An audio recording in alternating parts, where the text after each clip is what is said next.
Good evening, dear listener.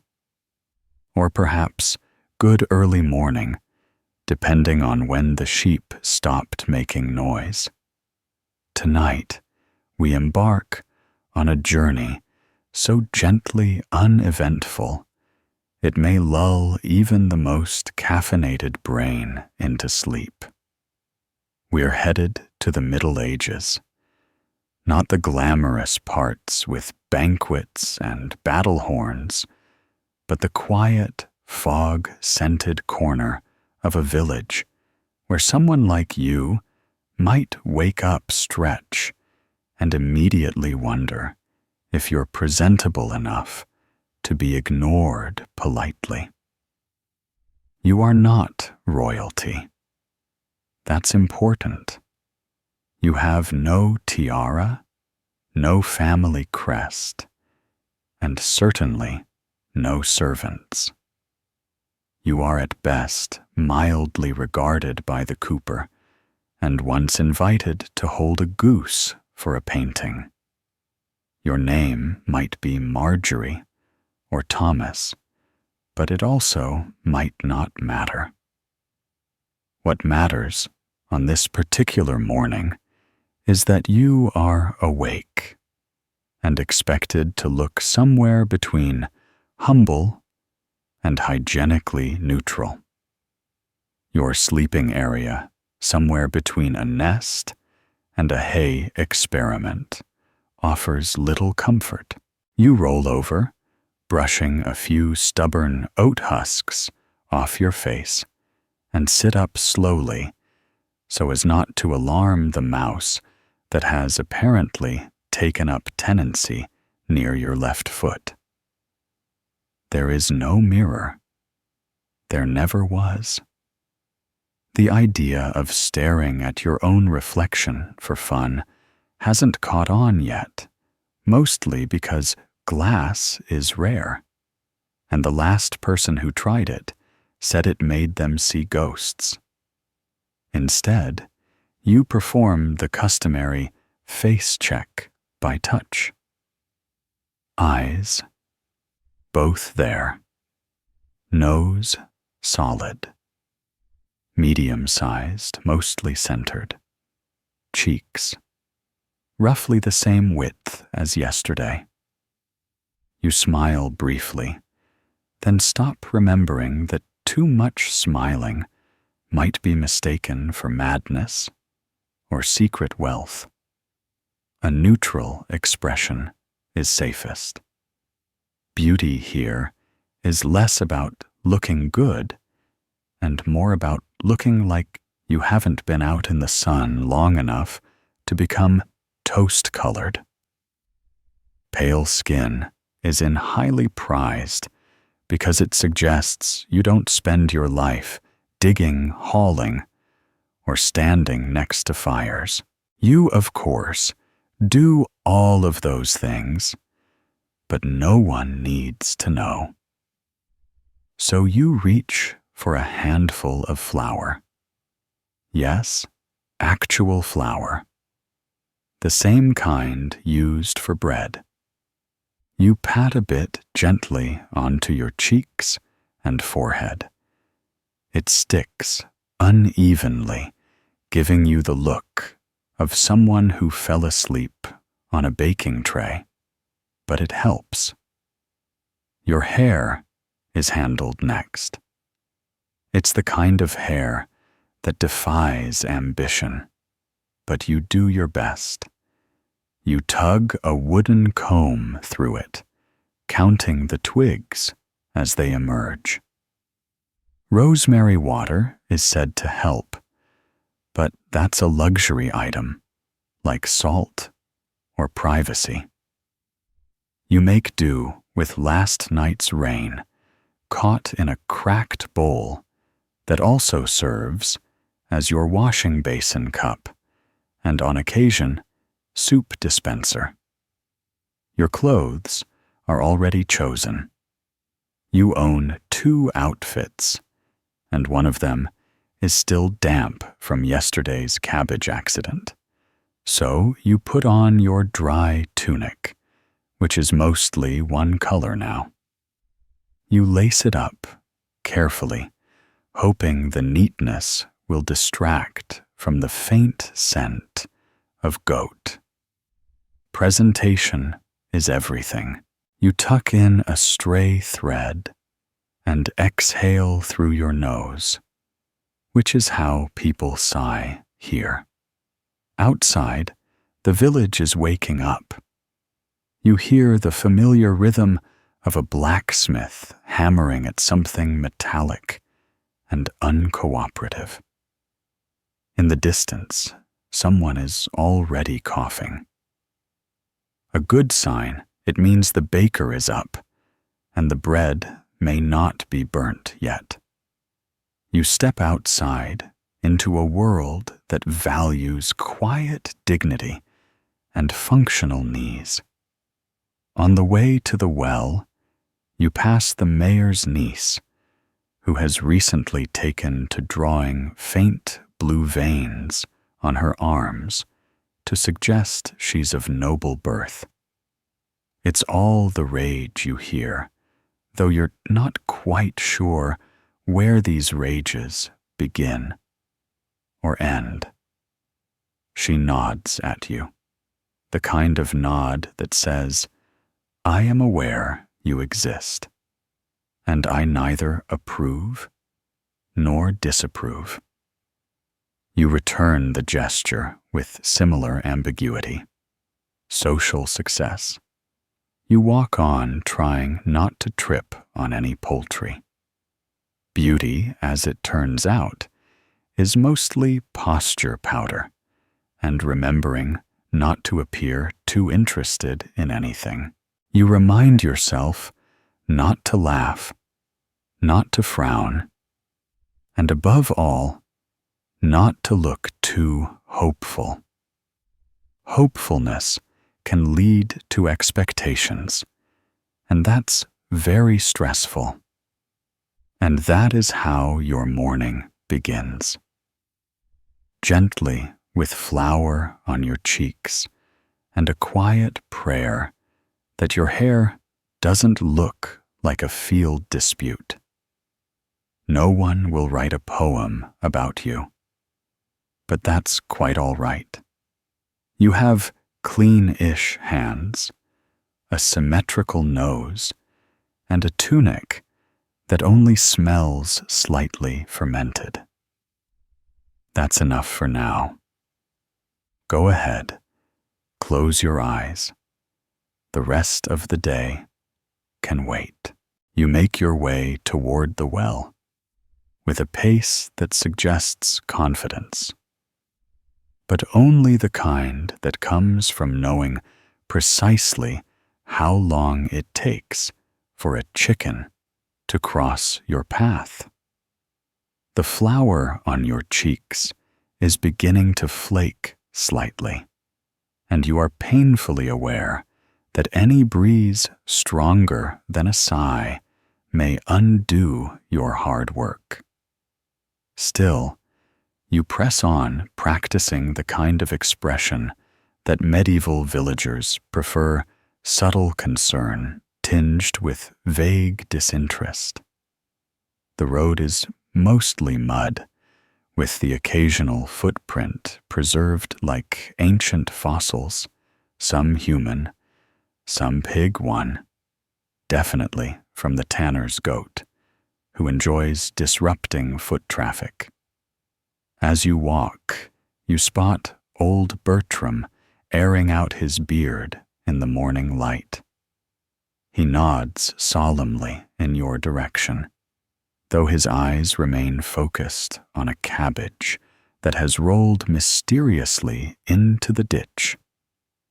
A good nod, respectful, possibly flirtatious, but hard to say with someone who eats beets for breakfast.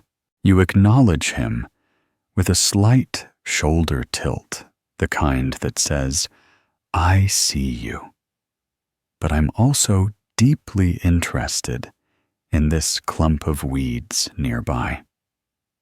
This is considered peak social decorum. beauty, after all, isn't loud. It's a whisper with eyebrows. At the well, there's already a queue. First in line is Maribel, who is currently the reigning local beauty by default. She has mastered the art of eye contact without implication, and she always stands with her toes slightly pointed outward, which the herbalist swears enhances fertility. You try to emulate the stance, but instead, you appear to be reconsidering your balance. No one notices. That's fine. Being noticed too quickly leads to rumors, and rumors lead to being asked to dance during harvest festivals, which you are still recovering from emotionally.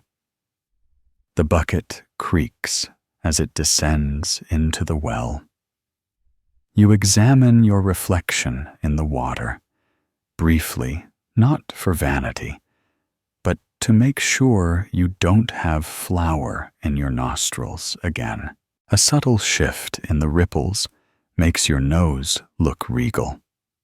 You blink twice, just in case the water is in a generous mood. Maribel glances sideways and remarks on your hair, specifically the way it isn't collapsing in the wind. You thank her cautiously, unsure whether it's genuine praise or an opening move in the long game of village compliments. You return the favor by noting how even her ankles appear symmetrical today. She smiles. You both stand in silence, sipping the morning chill like it's weak tea. Behind you, the smith's apprentice arrives, carrying a bundle of something metallic that's either decorative or just poorly shaped horseshoes. He smells of ash and ambition. Not a bad combination, but one that rarely leads to successful courtship. He tries to meet your gaze.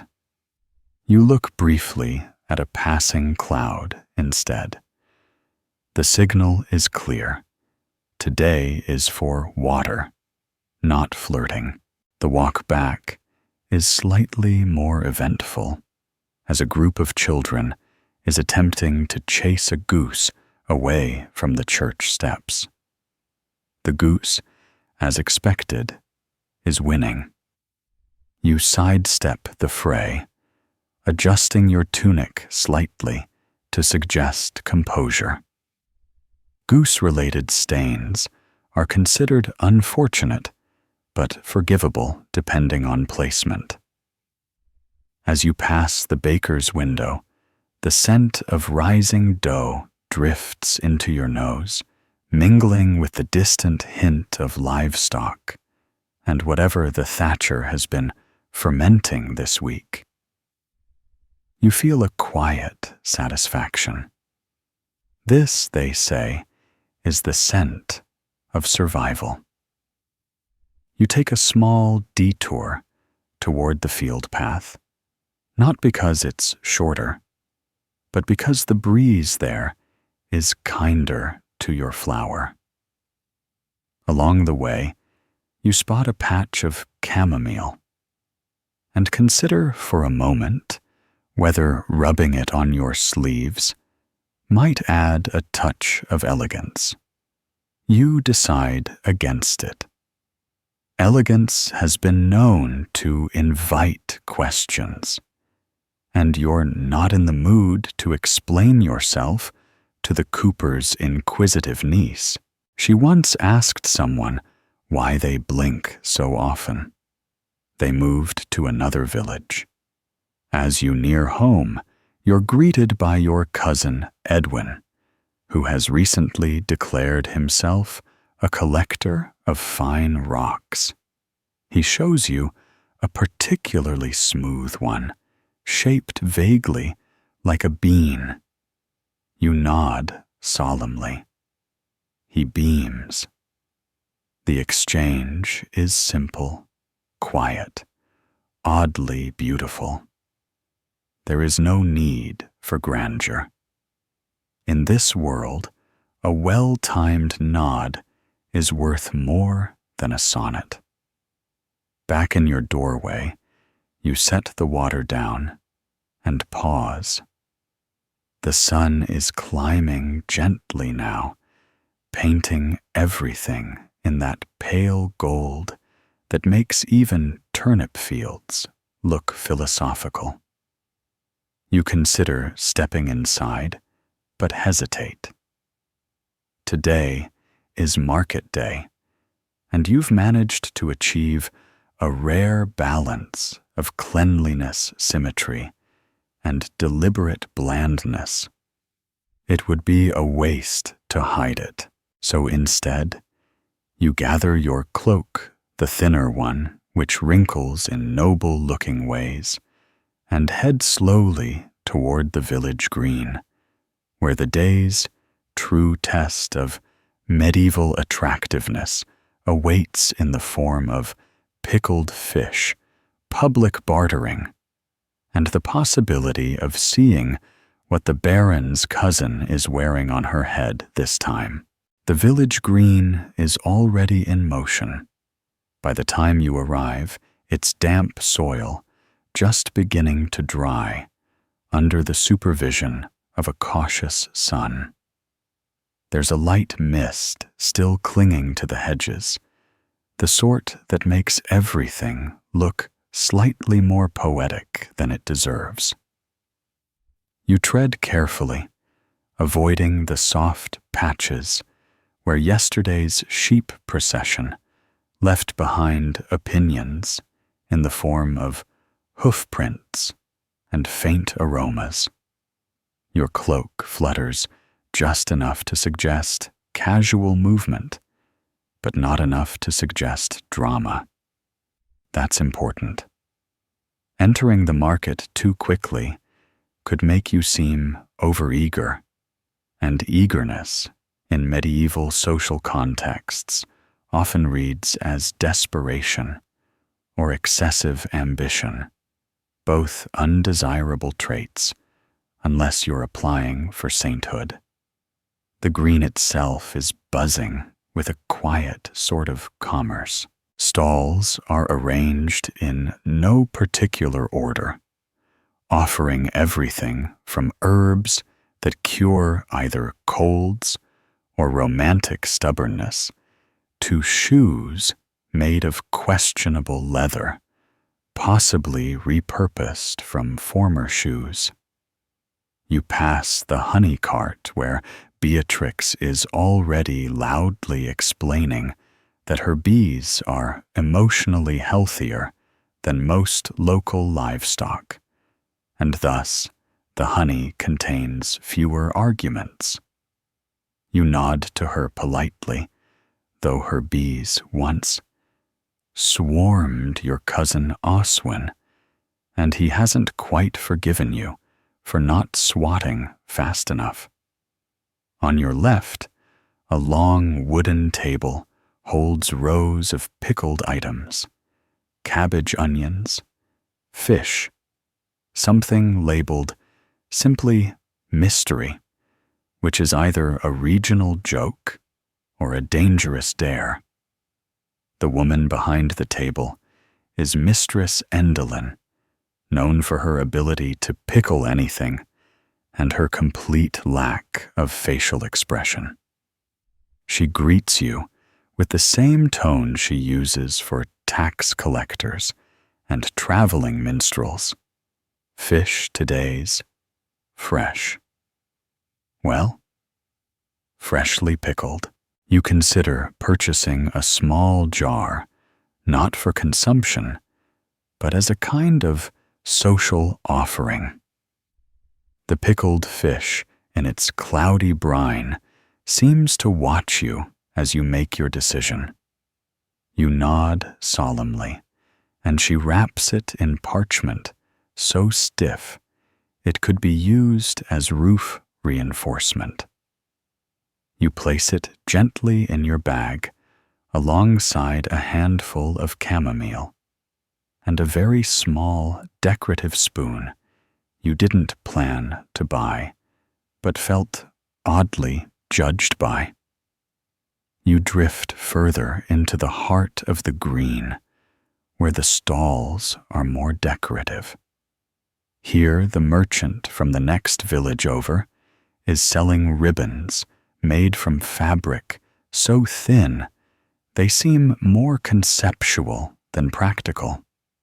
Two local girls are already trying them on, placing them over their heads in patterns inspired by something vaguely royal.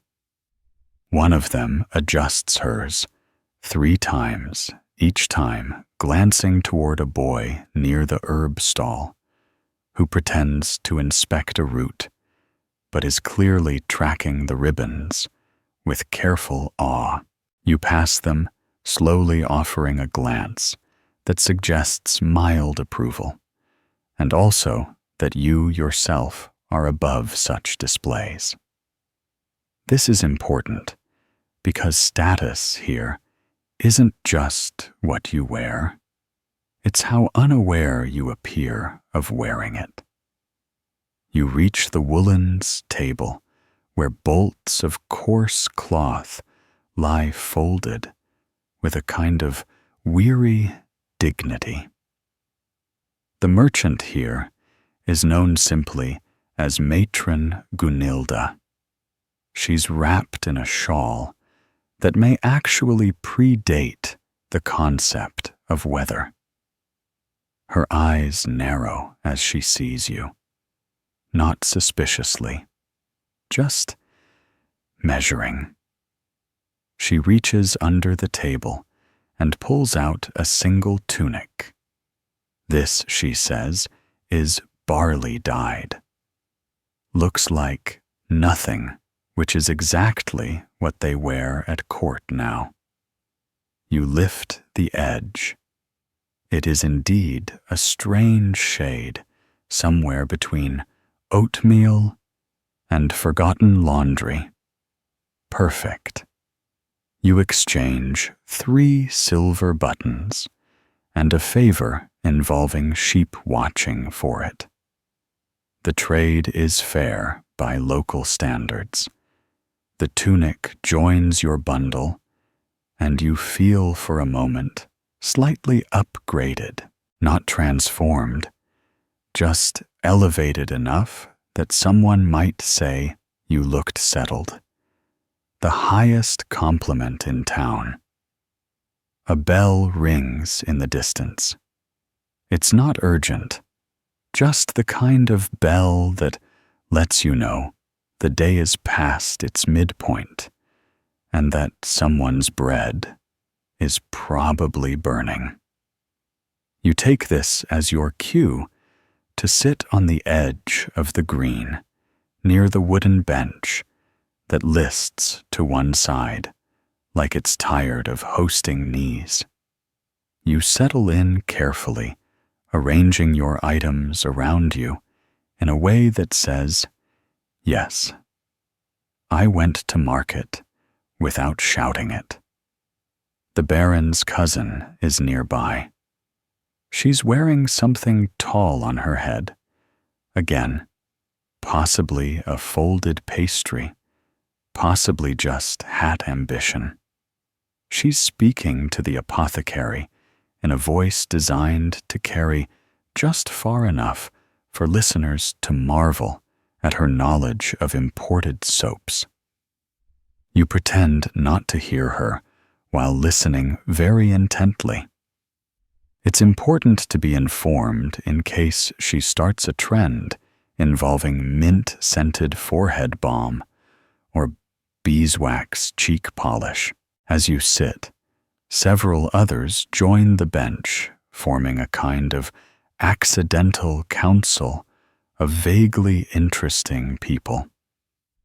There's Maribel, again, sipping something that smells medicinal, possibly romantic. There's the tanner's apprentice who sits too close to the edge and smells of leather optimism. There's a child eating a turnip like it's a rare fruit, and an elderly man who may be asleep or just extremely contemplative. This is the social theater of the market, the observing, the subtle nodding, the exchange of glances that mean everything and nothing. No one speaks loudly. Loudness implies certainty, and in matters of beauty and belonging, certainty is rarely fashionable. A cloud passes overhead, softening the light. You take this as a cue to adjust your cloak, letting it slip just slightly, to reveal the edge of your new barley-dyed tunic. The girl with the ribbon notices. She tilts her head. The boy near the herbs looks up. You look straight ahead toward the stall where someone is loudly arguing over the price of cucumbers that might be aggressively green or just misunderstood. The wind shifts. You catch the faintest scent of rosemary or something pretending to be rosemary. You sit quietly, the embodiment of deliberate composure. And then, just as the air stills again, you spot a figure entering the green that makes you blink twice, unsure whether you're seeing a fashion statement or a direct challenge. The figure steps onto the green with the kind of slow, measured grace usually reserved for nobles or people who have practiced walking in reflective puddles. You can't quite tell where they've come from. The direction suggests either the mill path or the old well trail, both popular for entirely different reasons, one involving flour and the other possibly haunted. The first thing that catches your eye is the color. Indigo.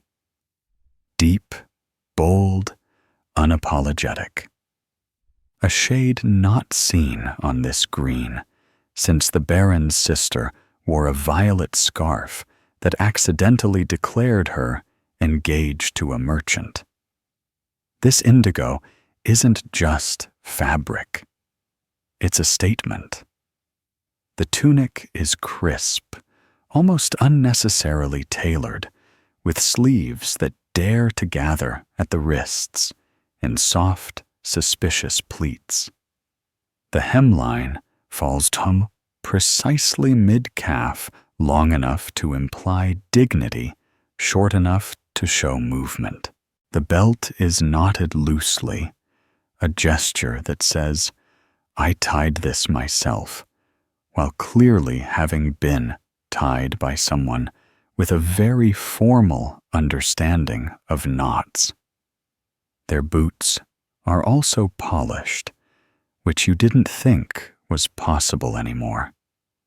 A ripple moves through the green, not dramatic, not gasping, but the kind of shift people make when trying to look without looking. Several heads turn half a degree. A cough is paused.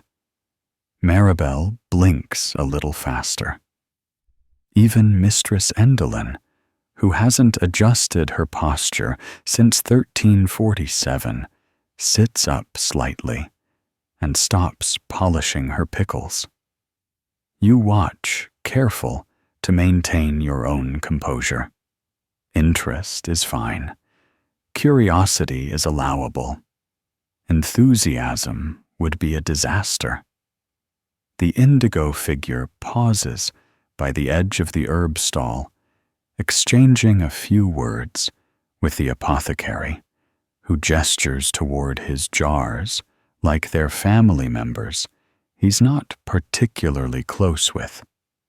The figure nods, then turns, walks slowly, right toward the bench, right toward you. You pretend to adjust your bag, which is a socially acceptable way of appearing busy.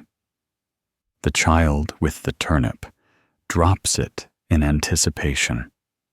The figure stops about a foot away and smiles. Not a broad smile, but one of those slight, practiced ones that suggests they've been to a place with chairs that match. "Is this seat taken?" the voice asks.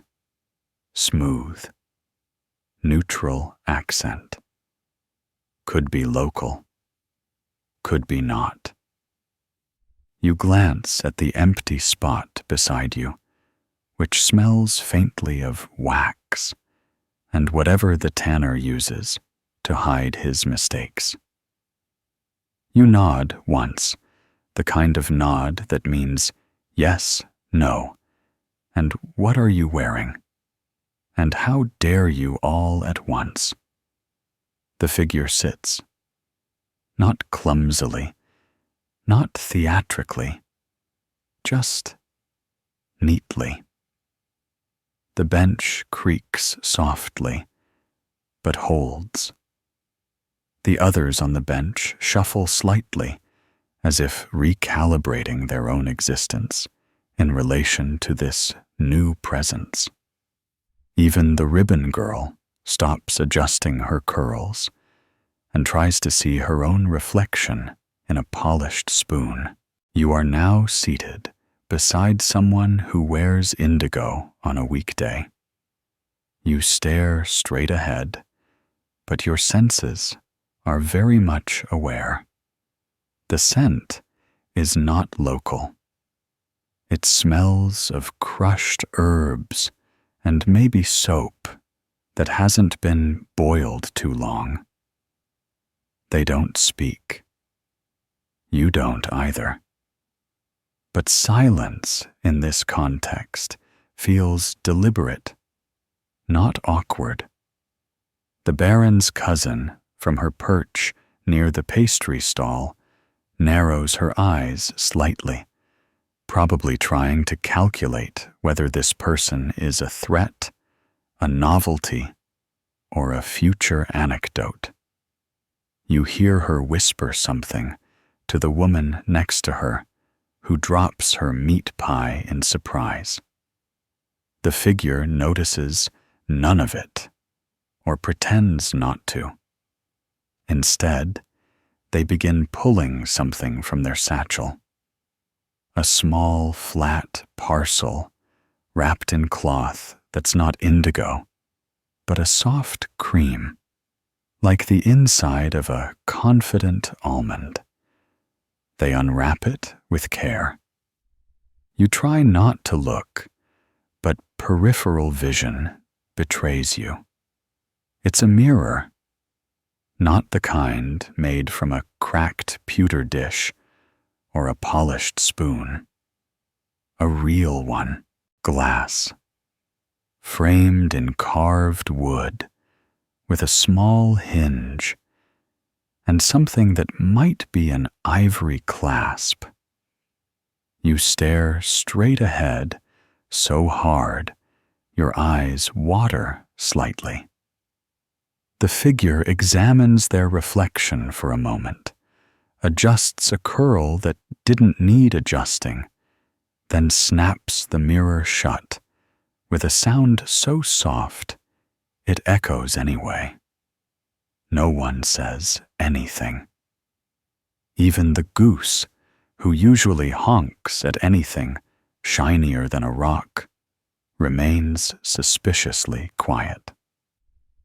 Long morning, the figure says casually. You nod again, unsure if your tongue still knows language. They lean back slightly, stretching one booted foot forward, exposing a pair of decorative laces that look like they've never been muddy. Market's quieter than I expected. You consider saying something about the fish jars or the pickled mystery, but your voice seems reluctant. Instead, you offer a soft which could mean agreement or digestion. They accept it as conversation. That's generous of them. Behind you, someone sneezes. You resist the urge to flinch. Are you from here? They ask. The words are simple, but the tone is careful, genuinely curious, but not invasive. You finally find your voice, coax it out gently. Nearby, a safe answer. Reveals nothing, implies everything. The figure nods, pleased. I'm visiting, they say, as if that weren't obvious. Looking for something simple. Not sure what it is yet. That could mean anything. A horse, a hat, a spouse. You say nothing. They continue. You seem to know your way around.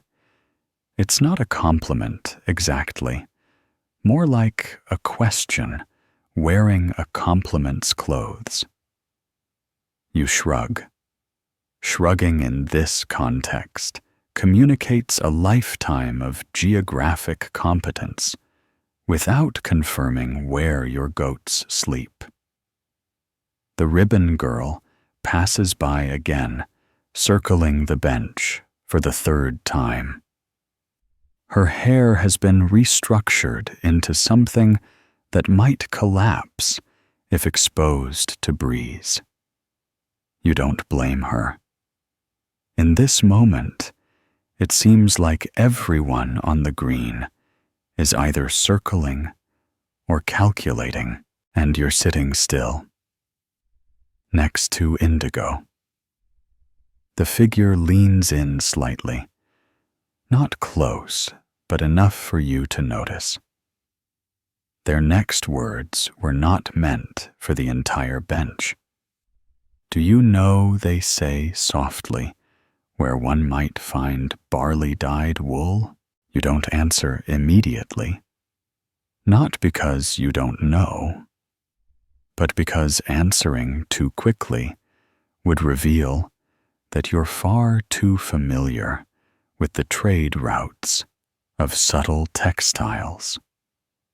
Instead, you turn your head just slightly, meeting the figure's gaze for the first time. Their eyes are the kind that have seen a bit of everything, but decided not to talk about most of it.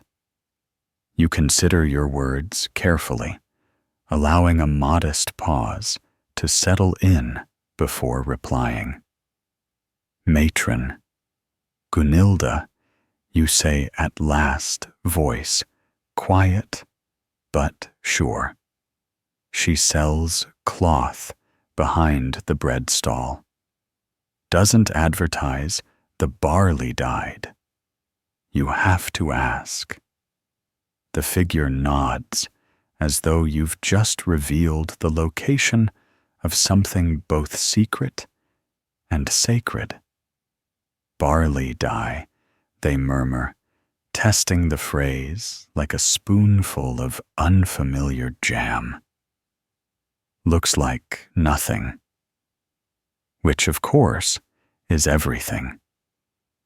You nod once, aware that your own tunic bears that very dye, and that their eyes have likely already noticed. But nothing is said of it directly. That's the nature of such moments. Too much clarity is gauche. They lean back slightly again, relaxing into the bench with the kind of ease that suggests familiarity with cushions. You resist the urge to shift. Being beside someone that still smells like fresh herbs and possibly wealth has a way of making your own wool tunic feel like it was made from regret. Do you mind if I ask? They continue gently how long you've been wearing barley-dyed fabric. It's rare to see it outside certain circles. You could lie, but lies require embroidery. And this morning, you only prepared for social threading, not full weaving. So you reply plainly, "Second tunic. I've had in the shade. The first was too stiff. This one's softer. Bought it this morning." Their smile is quiet, almost approving, as though your answer confirms something they'd hoped. You have an eye for subtleties, they say, which could mean many things, including that they noticed you noticing their mirror. You let the compliment settle, like steam from warm porridge. Present, but not overwhelming. The ribbon girl loops again now, carrying a sprig of mint tucked behind her ear. A bold move. The goose honks finally, as if to reassert its presence in this evolving drama. The bench creaks again as the figure beside you adjusts slightly, resting one hand on their satchel. You glance down. The satchel is well worn, but sturdy, with stitching that suggests deliberate craftsmanship. There's a small pin on the side, possibly decorative. Possibly a family crest pretending to be humble. They notice you looking, and without prompting, explain. "My aunt made it. Said it should hold all my better decisions." You smile because it's the sort of thing one smiles at, even if you're unsure what qualifies as a better decision in indigo. The sun is climbing higher now, shifting the color of everything on the green into something a little more vivid. The pickled items begin to glisten aggressively. The woolens take on a golden hue. Even the mud by the goose's usual spot looks more like artisanal clay. The figure beside you stands suddenly, not with drama, but with the purpose of someone who doesn't like to linger after clarity. "Thank you," they say, brushing a bit of imaginary dust from their sleeve, "for the direction, and for your silence." That last part isn't a criticism. It's a gift. You nod again, because you still haven't found a reason to speak more than necessary. As they move away, they pause once more and add, "If you find yourself needing to discuss threadwork or anything quieter than usual, I'll be near the elderberry tree this afternoon, the one with the split branch." Then they disappear into the subtle swirl of market traffic, not vanishing exactly, just becoming part of the background in a way that only truly composed people manage. You sit still, The bench, now notably wider, the space beside you slightly cooler. Maribel gives you a look from across the green that could mean, "What just happened?" Or "Why didn't I sit there first?" Or possibly, "Is that pickled fish still for sale?" You don't respond. Instead, you reach into your bag and pull out the small jar of pickled fish, holding it in your lap like a sleeping hedgehog. You're unsure what to do next, but you are aware that whatever you do must look entirely unintentional. As you rise from the bench, you adjust your cloak, not because it needs it, but because someone might be watching. You walk slowly toward the woolen's stall again, not to buy, but to verify. Gunilda is still there, still knitting something that could be a scarf or a mistake. You stand just near enough for her to notice. She raises an eyebrow.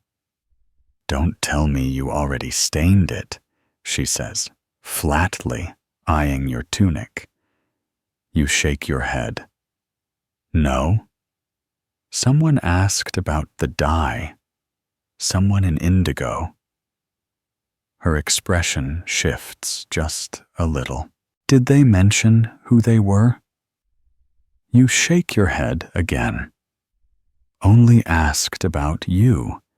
Said they were visiting. Mentioned the elderberry tree." Gunilda snorts softly. "That tree splits more gossip than it does berries." She doesn't elaborate. She never does. You thank her again, mostly out of formality, and begin walking back toward the village lane, taking a different path, now one that curves past the back fences and low stone walls, where moss grows with determination. The wind has shifted again, and with it, the smell of someone's fire. You pass a few children, playing with a hoop made from an old barrel, and a dog who may or may not belong to any of them.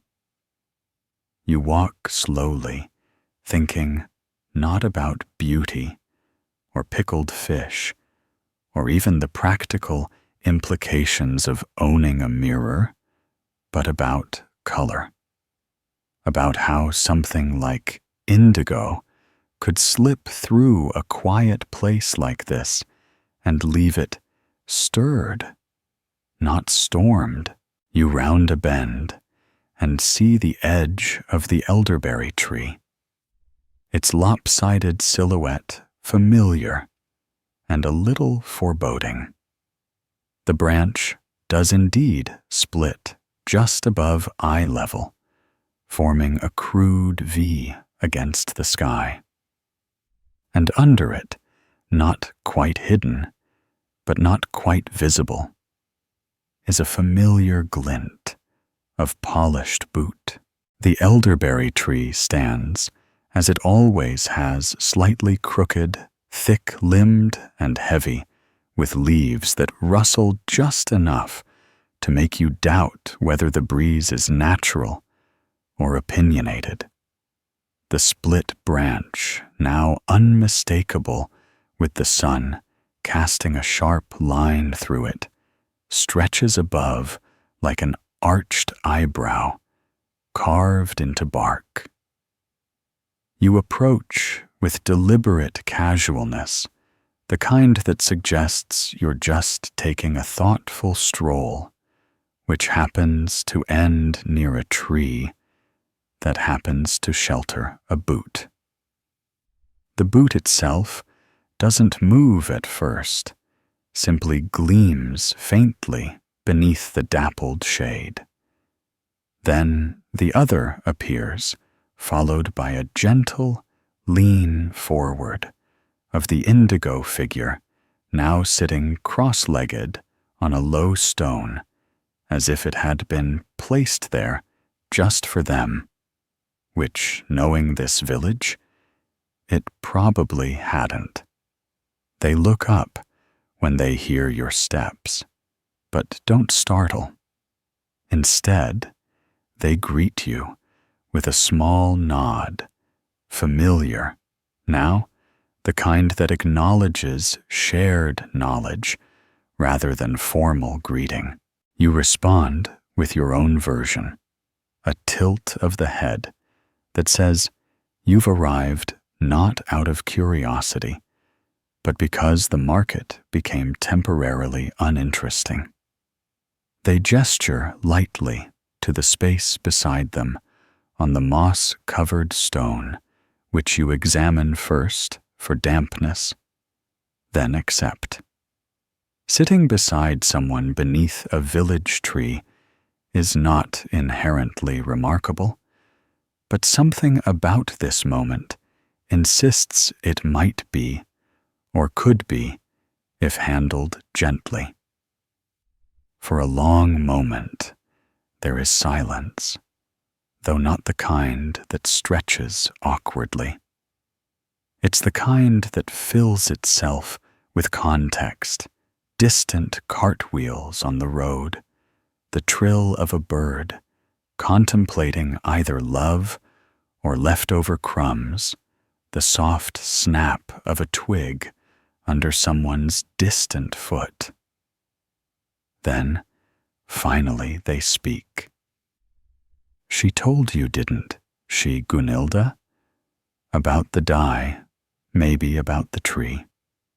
You glance sideways, but don't answer directly. Instead, you reply, she told me you asked. Didn't say much else. They nod. She's cautious. That's smart. This isn't the kind of place that encourages extra threads. The metaphor lingers.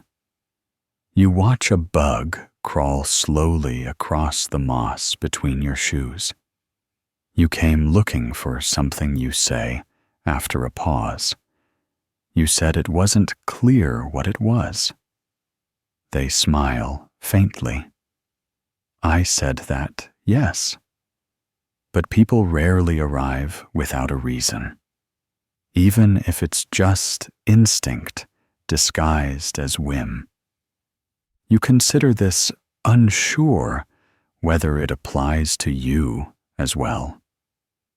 Perhaps you came here only because they mentioned a tree. Or perhaps you would have come regardless out of a quiet pull that has nothing to do with fashion or mirrors. Do you always travel like this?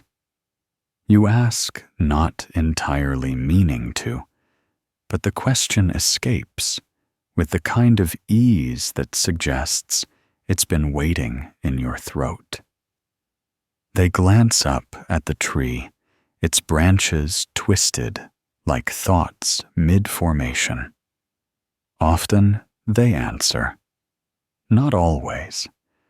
Some places send invitations you can't ignore. Others hum so softly you only hear them after arriving. Their voices soft, but the words settle like pebbles in a pouch, each one with a bit of weight. This place hums, you ask, lips curving slightly. It does now. They say, not looking at you. You shift slightly on the stone, letting your hand rest on your lap, your thumb brushing the hem of your tunic where the barley dye looks most like nothing. You asked about barley dye, you remind them. but you already knew where to find it. They smile again, wider this time. I wanted to see if you'd say it. Sometimes people don't mention the things they value. They hide them under politeness, or modesty, or habit. You consider this. And what would it mean if I hadn't told you that you protect the ordinary, they say, which might be the most valuable thing a person can do? The conversation folds neatly like a cloth being smoothed. A breeze stirs the branches above, sending a soft rain of dry leaves down onto the path. Neither of you move. Then they reach into their satchel again, and this time pull out a small bundle wrapped in linen thinner than before, lighter. They untie it carefully and reveal a piece of fabric. It's pale, nearly colorless, but with an undercurrent of lavender, or perhaps pearl. Have you seen this dye before, they ask? You shake your head. The color is unlike anything local. Too soft to be bold, too quiet to be fashionable. It reminds you of moonlight on snow, if snow existed here. It doesn't name itself, they say. That's what makes it special. It doesn't ask for attention. It just exists. You stare at the fabric, the way it folds, without creasing, how it breathes in the light, like it belongs to a different season. Why show me, you ask? Because they say, carefully, refolding the cloth, you noticed the indigo. And you didn't speak too soon. And you wear barley dye without bragging. You say nothing.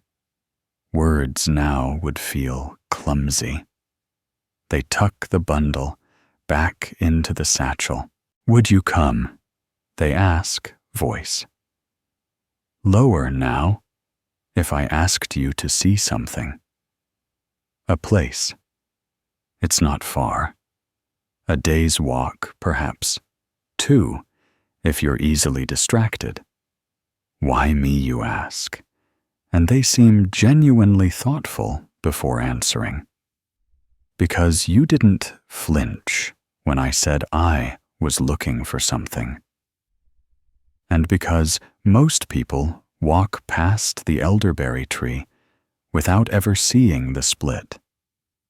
The silence that follows isn't waiting for permission. It's waiting for presence.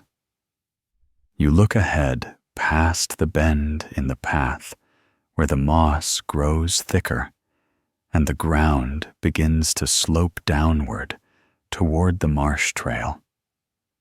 You've never walked that far without a reason. But then again, reasons sometimes show up in indigo with polite nods and questions about dye. You don't agree yet. You don't rise.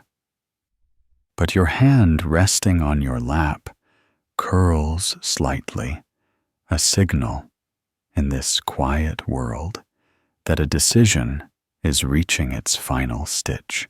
The breeze shifts again, carrying with it the scent of distant apples, slightly fermented, maybe fallen from trees that hadn't been picked in time, and with it, the vague knowledge that the afternoon is pressing softly toward its middle. You don't move yet, not quite, but you do shift your weight on the moss-covered stone just enough to feel the age of it underneath you. There's something grounding in the way it gives nothing back, as if to remind you that trees don't grow fast, and moss doesn't spread without patience. Beside you, the figure doesn't rush. They seem content to wait, as if time itself were not a commodity, but a fabric that could be stitched and unstitched at will. Their satchel rests on their lap, again, the linen bundle tucked back out of sight, but its memory lingers like a whispered compliment. You finally speak, voice steady, though your stomach, used to predictable rhythms, offers a low reminder that lunch has been postponed for the sake of curiosity. Where does the path go? You ask, though you suspect they've been waiting for the question. East, they reply, then add, but not directly. It curves through the marshlands, skirts the edge of the stone orchard, and crosses an old bridge. No one remembers building. You nod slowly. None of these places are on any official map, but that doesn't mean they don't exist. In this part of the world, geography bends slightly for those who walk without asking too many questions. And what's there, you ask, trying not to sound too interested. They tilt their head as if the answer isn't straightforward. A gathering, they say, not large, not loud, just quiet people, with quiet knowledge, cloth makers, herb watchers, readers of sky patterns, people who don't mind a thread being out of place. You try to picture such a group people who make eye contact only when invited, who find meaning in shade variations and the tilt of a pot on a shelf. It doesn't sound dangerous. It doesn't even sound unusual. But it does sound different. Different in the way barley-dyed cloth is different when everyone else wears brown. When would we leave? You ask, already knowing the answer, but needing to hear it. Soon, they say. Today, if possible. The trail is best walked before dusk. Less buzzing, fewer midges, and the frogs are still sleeping. There is something oddly reassuring about this timeline. Not urgent, but timely. You stand slowly brushing the moss from your tunic, though most of it remains determined to accompany you. The figure rises, too, adjusting their satchel with a practiced ease. Neither of you makes a declaration.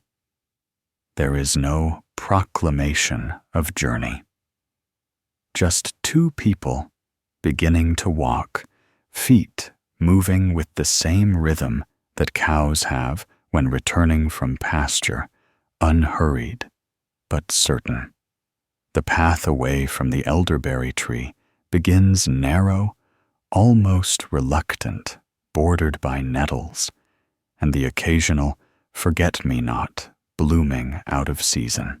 You pass the low stone wall that marks the edge of what used to be a barley field, but is now mostly ambition and scattered feathers. Your steps are in sync, but you do not speak. There is an understanding, fragile but intact, that the world will provide conversation when it deems necessary. After a while, the village sounds dim behind you. the clatter of carts, the occasional call for turnips, the persistent honking of a goose still displeased about something it cannot articulate. Ahead, the trees lean slightly in, as if exchanging secrets above your heads. The light changes here, softer, filtered through leaves, with no particular agenda. The path becomes less of a path and more of a suggestion, bordered by stones that might be natural or might be placed there long ago by someone with very neat hands. The ground is soft, but not wet, as if it rained 3 days ago, and the earth has since forgiven everyone. After an hour or so, your companion finally speaks, almost absently. Most people walk by indigo, they say, but they remember it later. Not because it shouts, because it lingers. You glance at them, noting that the color has not faded at all, despite the dust of the path. And barley, die, you ask. They smile. Barley dye does not linger. It sinks in, becomes part of the story, easy to overlook until it's missing. You nod slowly, unsure whether you're being described or simply understood. You pass a leaning fence, possibly once intended to guide sheep, now content to guide moss.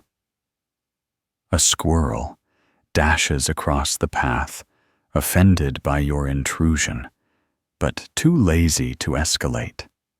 The trail widens slightly, and you realize you've reached the edge of the marshland, though the marsh itself is still a polite distance away. You can smell it, faintly damp, reeds, old wood. The kind of aroma that suggests decay, but in a friendly, consistent sort of way. The figure beside you stops, gestures toward a tree stump. We'll rest here. The bridge isn't far, but it's best to cross when the sun is just right. Shadows help. You sit again this time on bark that has long accepted its role as furniture. You take a sip from your water skin, then offer it. They decline with a shake of the head, pulling a small jar from their satchel instead. It contains something dark and thick, possibly plum preserve, possibly potion. You don't ask. They eat a spoonful slowly, then tuck it away. You don't ask many questions, they say, after a moment, not unkindly. Most people would ask where we're going exactly, or who's waiting there, or whether this path even leads to anything at all. You shrug lightly. You said it's a gathering. That's enough for now. They nod, seemingly satisfied. That's why I asked you, they say. You look down at your tunic, the faint barley hue now catching a thread of light, and wonder briefly how many choices you've made simply by standing still when others moved. The wind shifts again. A bird calls. Once, then forgets the rest of its song. Ahead, just beyond the next row of trees, the marsh begins to open up into glimmering pools and slow dripping branches. The bridge, if it exists, is just out of sight. You rise slowly from the stump, legs adjusting to movement, again, as if surprised to be asked for service after such still contemplation. And your companion does the same. The satchel now slung a little lower, as though weighed down by something that isn't physical. The air has thickened slightly, not in a threatening way, more like soup, left out too long on a warm table, carrying with it the scent of reeds, moisture, and whatever silent memories the marsh has gathered through the seasons. The path narrows, once again this time, bordered by roots that curl like sleeping snakes, and grasses tall enough to rustle secrets to each other as you pass. Neither of you speaks now. There is no need. The quiet between you has become a fabric of its own, woven from shared steps and the gentle agreement not to name things too early. The sound changes too as you approach the water's edge. Fewer birds, now more insects, their buzzing steady, and low, a background hum that feels more like breathing than conversation. And then, as if waiting for your arrival, the trees part slightly, the marsh opening up ahead, like a polite guest who has just remembered to remove their shoes. Pools of water stretch out in uneven patches, reflecting a sky that has turned to soft gray. Not stormy, just introspective. The ground is muddier here, but not sinking. It holds you reluctantly, perhaps, but with the dignity of a host who doesn't quite remember your name. And there, just ahead, is the bridge. It isn't large or impressive. In fact, at first glance, it could be mistaken for a series of fallen logs, or the leftover spine of something that once had ambition. But look longer, and you see the intention. The way the planks, though mismatched, form a near straight line. The faint notches where someone's hands once carved support. The remnants of railings now worn into smooth curves, like softened promises. The figure beside you pauses, then steps on to the first board. It creaks predictably, but does not protest. You follow, placing your feet where theirs have just been, partly for safety, partly because it seems respectful. The water beneath is dark, not deep, but unknowable in the way puddles sometimes are hiding. Nothing, yet concealing everything. Each step across feels less like movement and more like transition, as though with each creak and shift of wood, you're passing further away from something unnamed and closer to something quietly waiting. Midway, your companion pauses and turns slightly. Few remember this bridge, they say, voice low, as though worried the marsh might overhear. Even fewer choose to cross it. Some don't believe it's still here. You glance down, noting how the moss has begun to claim parts of the wood, how one board seems to bend more than the others, how your reflection in the water below is fragmented by the faint ripple of a passing frog. Why do they forget, you ask, not because you expect an answer, but because the question feels like it belongs here. They look forward again before replying, because remembering would mean admitting it leads somewhere. That thought settles like fog in your chest, neither heavy nor light, just present. You keep walking.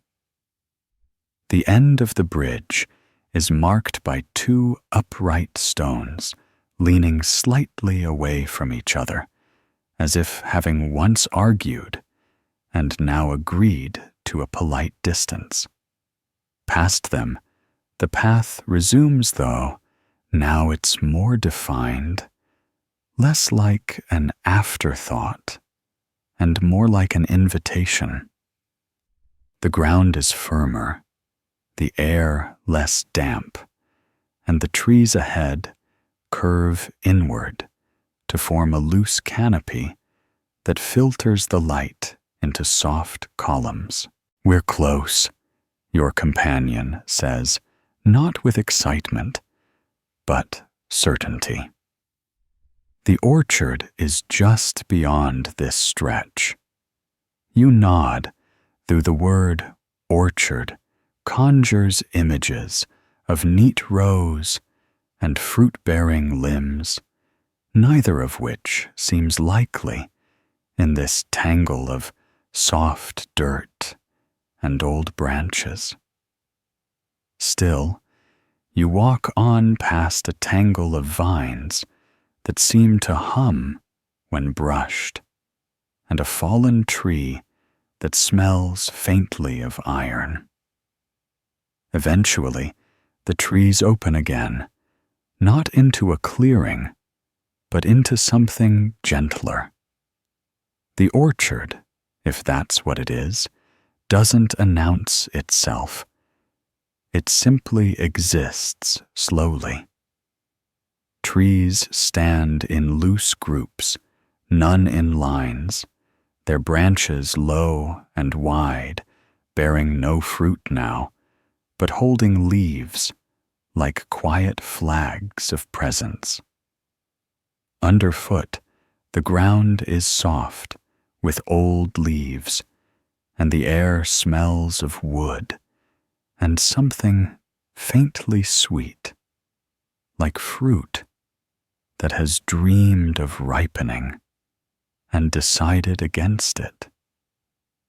This is where we stop for now, they say, stepping to one side of the path and placing their satchel on a flat stone.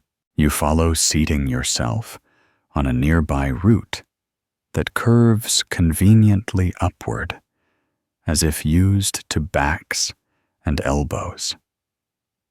The silence here is not empty. It is filled with the soft rustle of leaves, the occasional snap of a twig, somewhere not too far, the slow exhale of a breeze that does not want to be a wind. Your companion unpacks the satchel slowly, not hurried, but with purpose. Out comes the mirror again, its polished surface catching what little light slips through the canopy. Then the folded fabric, pale and undemanding. Then a small book bound in soft leather, its pages thick and slightly uneven. We wait here, they say. Others will come. Not many. Just enough. You don't ask who. You don't ask how they'll know. This is not a place for timetables.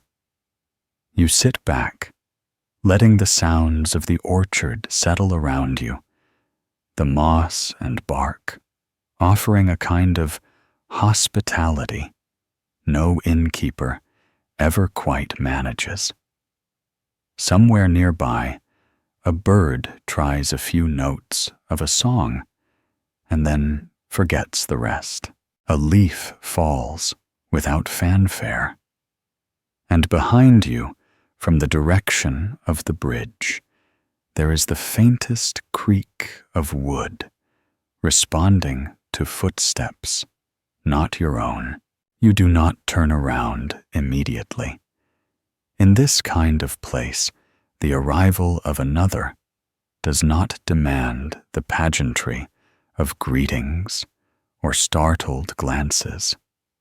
Instead, it settles slowly into the surroundings like another thread added to an already woven cloth. The creak of the bridge fades, followed by the softer sounds of footfalls on forest loam. Not hurried, not hesitant, just deliberate in that familiar way of someone who knows where they are and is in no particular rush. Your companion glances up from the small book they've begun to read, their eyes flicking once toward the path, then returning to the page, as if to say, yes, that sound belongs here too. The footsteps pause near the entrance of the orchard, just beyond the last lean of shadow. And then a figure emerges, not from behind a curtain, but through the slow reveal of dappled light. This person is shorter than your companion, wrapped in a cloak the color of dried thyme, their hood pulled low, but their stride is steady, like they have walked far without checking their feet too often. They carry no satchel, no staff, nothing but themselves, and yet seem entirely equipped for wherever they've come from. They do not speak. Instead, they nod first to your companion, who returns it with a small motion of acknowledgement that feels ancient and familiar. Then they glance toward you, their expression unreadable, but not unfriendly. You return the nod because it seems the right thing to do, and it is returned with the faintest curl of one corner of their mouth. Not quite a smile, more a gesture of understanding that doesn't need elaboration.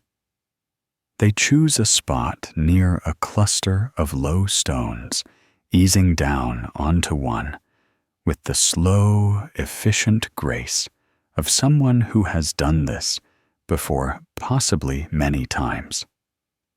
The orchard accepts them the way it accepts wind leaves and time itself. Another silence follows, though now it feels fuller, a silence shared rather than held alone. Your companion closes the book softly and places it on the ground, then glances toward the new arrival and raises an eyebrow. The time-cloaked figure lifts a hand and produces from within their sleeve a small bundle wrapped in waxed cloth. With care, they unroll it to reveal several spools of thread, some dark, some light, all soft-looking, and wound with the kind of consistency that only comes from deep familiarity with fingers and patience. No one says anything, but you sense the exchange happening all the same. These threads mean something here. They're not currency, not exactly, but they carry weight. They are stories, or signals, or perhaps just proof of something that cannot be explained to someone who has never waited quietly in a non-road orchard. The threads are placed on a flat stone, arranged in a small arc, and left untouched. Your companion nods just once, and that appears to be the entire ceremony for now.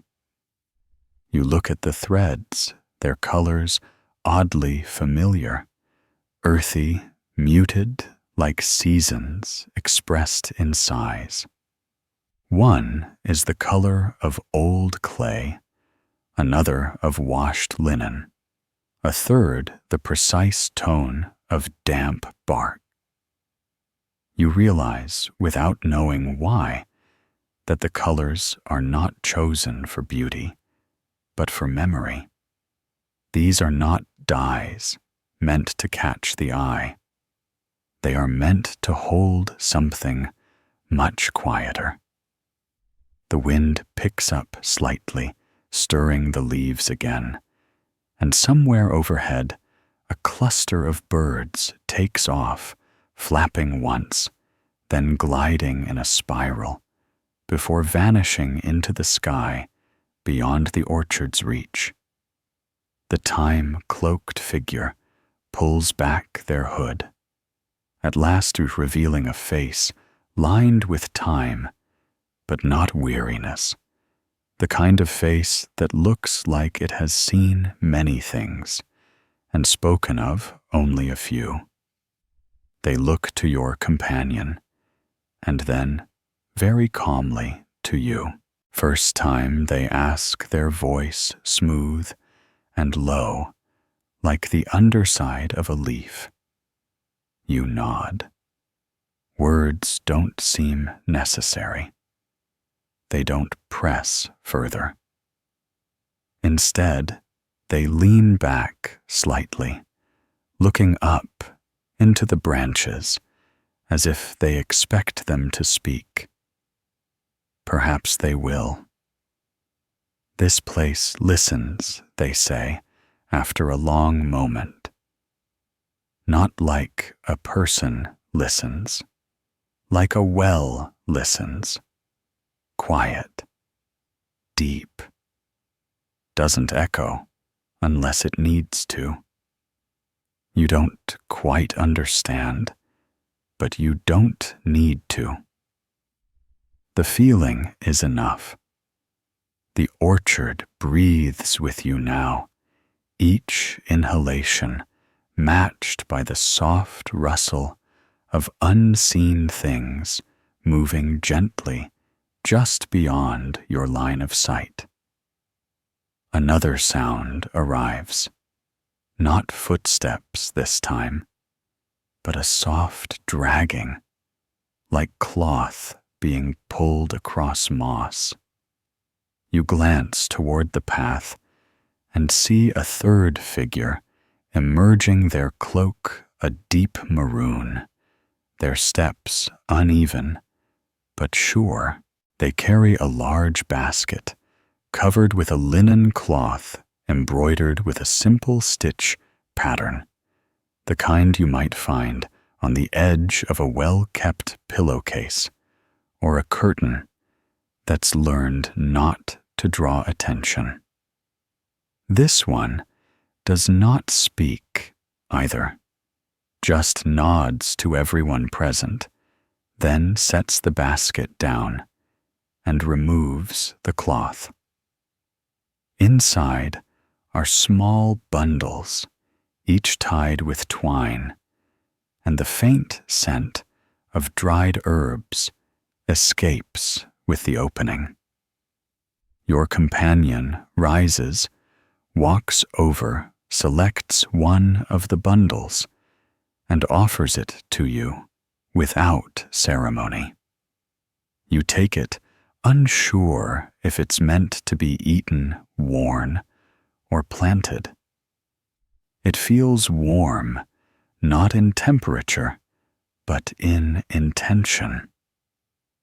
Juniper and clover, your companion says quietly, for clarity and calm. You nod, because again, it feels right. The maroon-cloaked figure begins distributing other bundles, placing them carefully in front of each person, like small, deliberate offerings.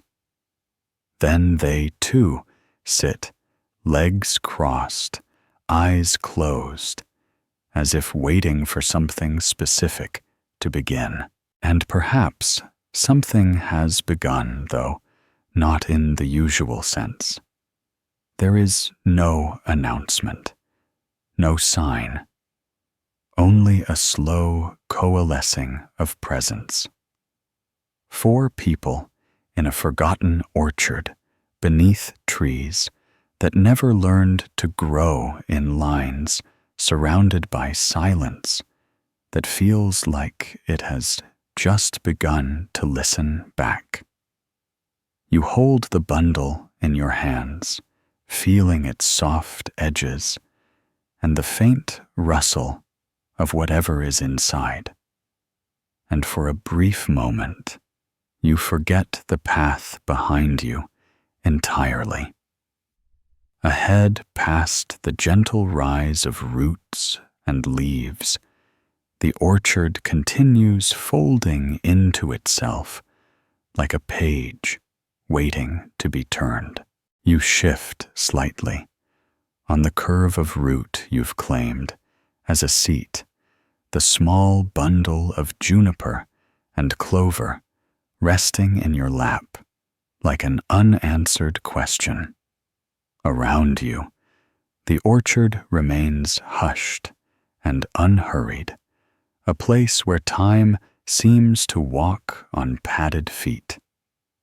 The other 3 figures sit quietly in their places, each surrounded by the things they brought each as still as if they've been here before many times, perhaps.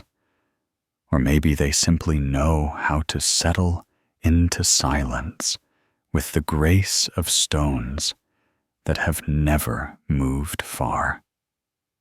You feel the soft pull of your own breath, the rise and fall of your chest, measured against the rhythm of the leaves above, swaying now, with a breeze so gentle it feels more like memory than air.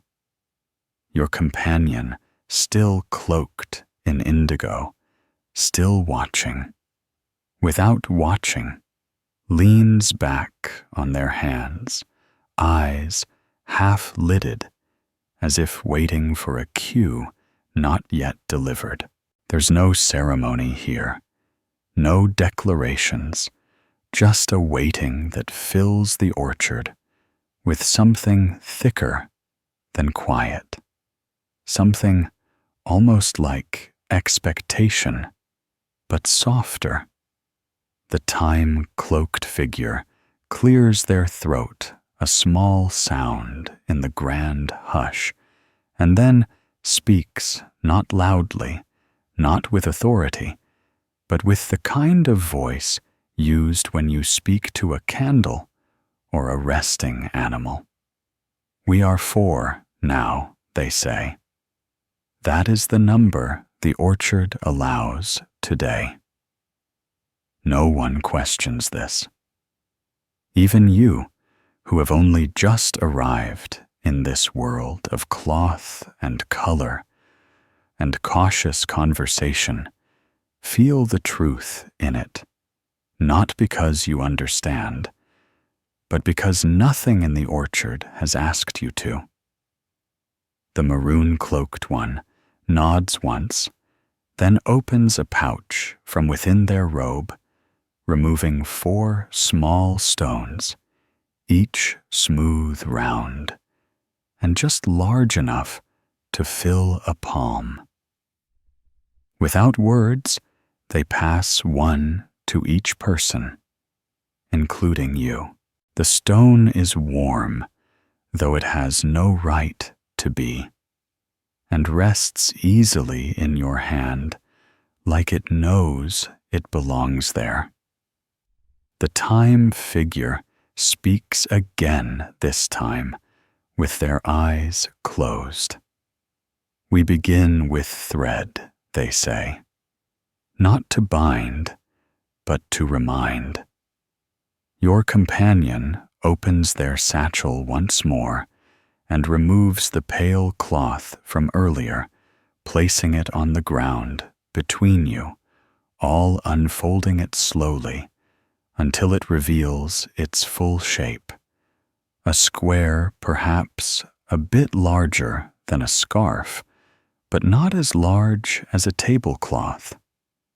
Its weave is fine, but not fancy. It looks like something made for purpose rather than display. Then they take from within a smaller pouch a bundle of thread, not the kind sold in markets, but something finer, spun with care, dyed in muted shades that resemble fog-field dust, morning light before sunrise. One by one, they place these threads around the cloth, creating a kind of frame with color, a border of nothing and everything. The time figure places their stone on the edge of the cloth, followed by the others, each stone forming a loose corner of an imagined square. When it's your turn, you do the same feeling, the faint shift in the air as your stone joins the others. The orchard doesn't respond, not with sound, but with stillness, a deeper quiet, as if even the smallest creatures have paused to observe without interfering. Now, your companion says softly, "We remember what brought us here." You hesitate, unsure if you are meant to speak or simply think, but no one offers clarification, and so you let the thought rest in your mind like a folded note. What did bring you here? A question asked. A die mentioned a tree with a split branch, and now you, sitting with strangers who treat silence like a language. Perhaps that's reason enough. The maroon figure begins to hum a single note, low and steady, not a melody, but a vibration, the kind that moves through your spine more than your ears. The others join in not with perfect harmony, but with quiet agreement. And then your companion begins to lay thread across the cloth, not weaving, but arranging, letting each piece paluan, a simple line from one stone to another, forming a loose pattern of intersecting paths. With each thread placed, a new hum begins, until the air itself seems to buzz with these quiet, wordless offerings. The threads form no picture, no image, only a soft web of suggestion. You recognize nothing in it, and yet it feels familiar, as if someone mapped a dream you once had and forgot. The time figure adds a small twist to one of the threads, turning it just slightly, and the entire pattern shifts, not in design, but in feeling. The maroon figure places a leaf in the center of the cloth, pale and dry, curled like it's trying to listen. And then, without a word, your companion reaches out and touches the center of the cloth with the tip of their finger, pressing just once, gently, as if reminding the fabric of something it had meant to do. The humming stops. The orchard holds its breath.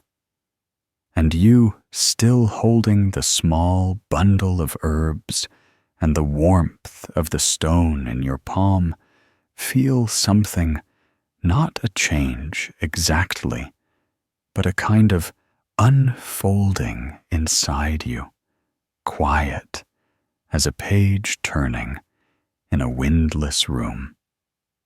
No one says what happens next, because nothing has happened in the way most people would describe it. And yet, you are no longer entirely the person who sat down beneath these trees. A breeze stirs again, stronger this time, and the leaves shift above, casting a new pattern of shadows across the cloth.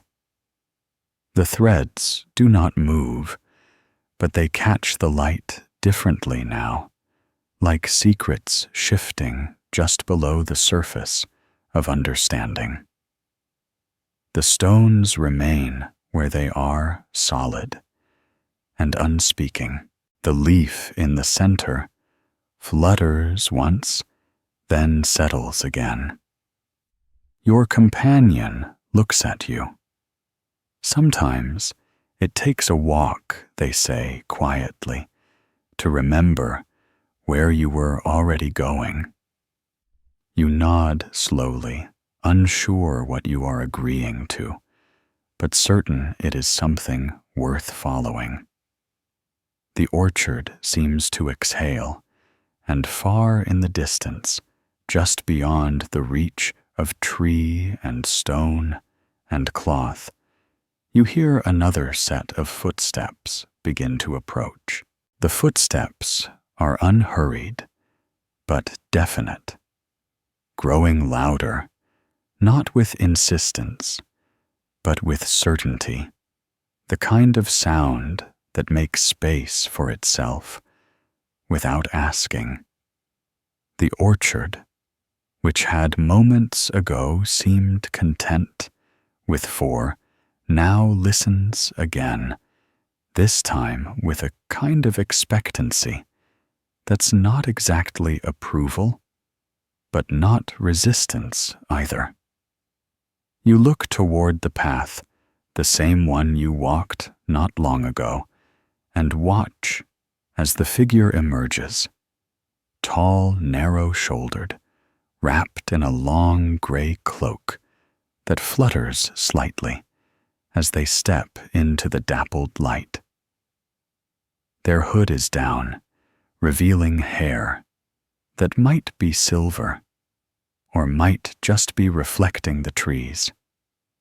Their face is angular and unreadable, like a statue in an unfamiliar temple, and their eyes scan the small circle without pause or haste. No one speaks. Not yet.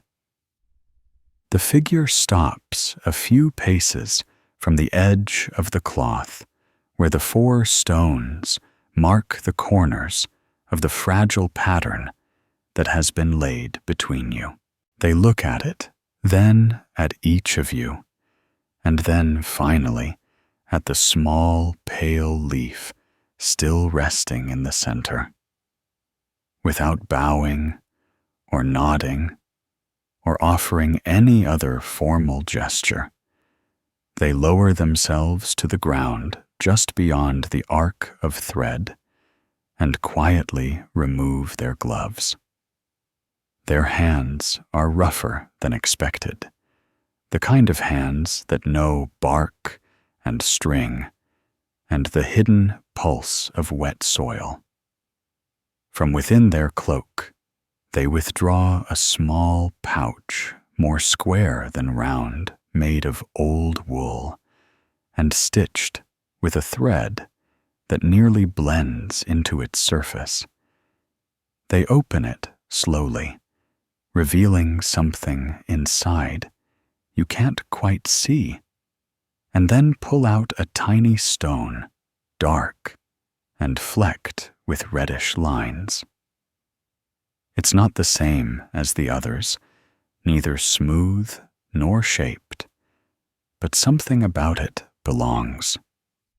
They place it at the edge of the cloth, not within the pattern, but near enough to acknowledge its orbit.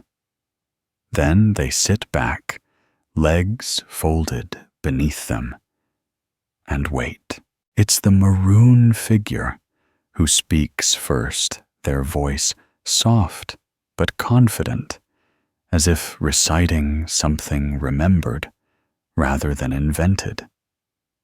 The orchard allowed 4, they say, but sometimes the orchard is persuaded. The new figure nods. I asked. The time figure tilts their head, and it answered. Not with words, the gray-cloaked one replies. With wind. That seems to satisfy everyone, or at least it doesn't invite objection. Your companion, who has not moved since placing the threads, finally speaks. Then the circle widens, not by shape, by sound. The maroon figure begins to hum again, a low note this time, but not the same as before. It carries more weight, as if anchoring something that has just begun to shift. The time figure joins in, followed by your companion, and then, almost without realizing it, you find yourself humming too. The sound fills the orchard again, but differently now, thicker, like smoke curling through pine needles, or the first spoonful of stew on a cold morning. The gray figure does not hum. Instead, they reach into their pouch again and withdraw a single strand of thread, impossibly fine, almost invisible, and lay it across the cloth without touching the other threads. The moment it lands, the humming stops. The orchard listens. The thread, though barely seen, seems to pull the pattern into a new shape, not physically, but conceptually. The other threads remain where they are, but their presence feels altered, like a story retold with one new detail that changes everything without changing the facts.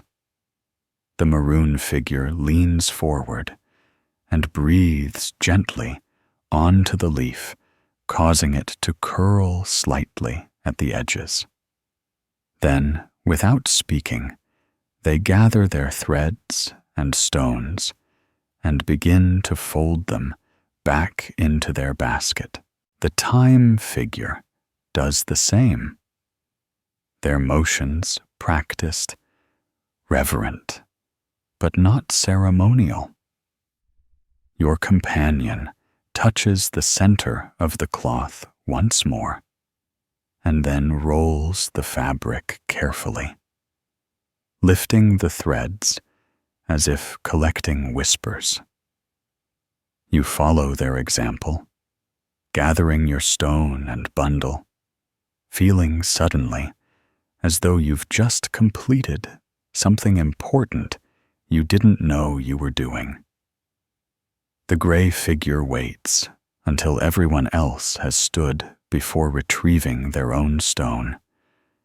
Then they rise and step back, nodding once to the group before turning toward the far edge of the orchard, where another path seems to shimmer into view. Not suddenly, not magically, but as if it had always been there, and is only now being remembered. The others begin to follow, not in procession, not in a line, but in a quiet rhythm of departure. You fall in beside your companion, your feet moving not toward a destination exactly, but away from the center, back into the world shaped by branches and breath and whatever unspoken thing now rests in the folds of the cloth. As you walk, the light shifts again, the trees casting longer shadows, the air filling with the scent of drying leaves and distant wood smoke. No one speaks, but you sense a shared understanding, forming something not yet ripe, but beginning to take shape, like dough, just starting to rise. The path turns slightly, leading you deeper into the orchard's embrace, and up ahead, the gray figure steps off the trail and disappears into a hollow between two trees. The maroon and time figures follow without pause, as if the way forward had always been marked. Your companion glances at you and raises an eyebrow, a silent question that carries no pressure, only possibility. You nod. Of course. This is not the kind of path that allows for hesitation. Together, you step between the trees into the hollow, where the air smells faintly of ink and soil, and something older than either. The space inside is not large, but it feels vast. Roots twist upward along the walls, forming natural shelves where small objects rest, stones, feathers, folded bits of cloth, a piece of driftwood with symbols carved faintly along its curve. In the center, a single candle flickers in a shallow dish, its flame steady despite the absence of wind. The others are already seated again, forming a loose circle, this time without the cloth, without the threads. This is a different kind of gathering. You lower yourself to the ground, the earth beneath you, soft, warm smelling of thyme and tea.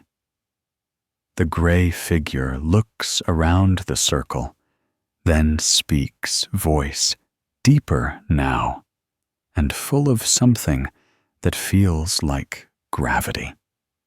Now they say, "We speak."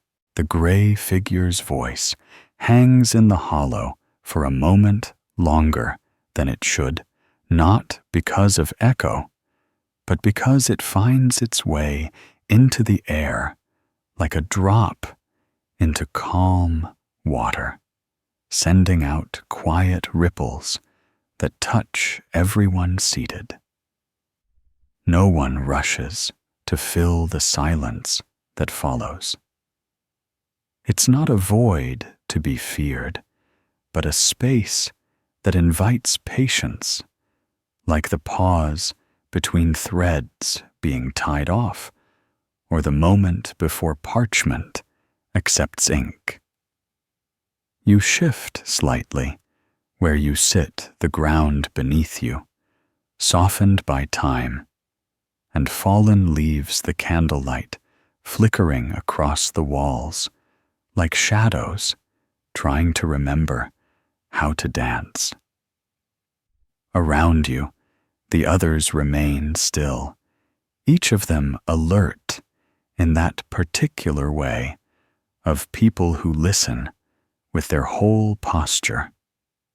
The gray figure, now unmistakably a guide, if not quite a leader, watches the flame as they speak again. Not all gatherings require speech, they say, but this one does. The orchard listens to sound as well as stillness, and stories spoken aloud gain shape even if they are never repeated. Their eyes lift, meeting yours, for just a second, then drifting across the others in the circle. What you say here belongs to the orchard. It will not follow you unless you invite it to. The maroon figure is the first to respond, not with a grand tale, but with a small truth. The last time I came, they begin, I brought a ribbon. It was pale green, and it had no meaning when I tied it in my hair. But when I left, it had taken something from me, something I didn't need anymore. I never wore it again. They don't elaborate. They don't need to. The meaning rests quietly in the air, respected, but not questioned. The time figure goes next voice, like dry paper, smoothed by careful hands. I spent 3 winters binding old books, they say, not to preserve them, but to understand the glue. Some things hold because they want to. Others hold because they are afraid to let go. This time, no one nods, but the silence after is a kind of agreement. Your companion, the indigo-cloaked one who brought you here with a question about dye, speaks more slowly, as if translating from a language only they know. I used to wear bright colors, they say. Before I learned, they asked too much from strangers. Indigo asks only what you're willing to give. It doesn't need applause. It remembers quietly. You watch them as they speak, noting the way the candlelight makes their cloak shimmer like twilight pressed into fabric. And then it's your turn. Not because anyone says so, but because the space around you has softened into a shape that only your voice can fill. You hold the bundle of juniper and clover gently, letting its scent remind you that small things can carry more than they appear to. When you speak, your voice is steadier than expected. I didn't come here to say anything you begin. But the path kept going, and the bench was empty, and then the orchard made space. The others listen without blinking, without judgment. You continue not because you know what comes next, but because something inside you has begun to unravel in a way that feels not frightening, but inevitable. I used to think I liked quiet because it was safe, you say. Now I think I like it because it's honest. It doesn't pretend to be more than it is. It doesn't fill space to impress you. It just exists. The candle flickers slightly, not in agreement, but in acknowledgement. And maybe you add, "That's enough."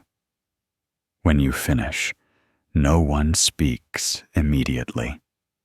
Not because there's nothing to say, but because what has been said does not require response. It only requires presence. The gray figure finally speaks again, their voice lower, thoughtful. "You've all brought something," they say.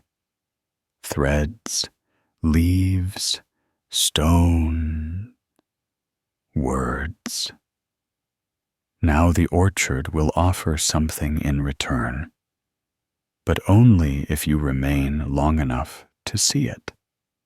No one asks how long that will be. No one looks at the sun or asks about the hour. Here time has been folded up and placed gently out of sight.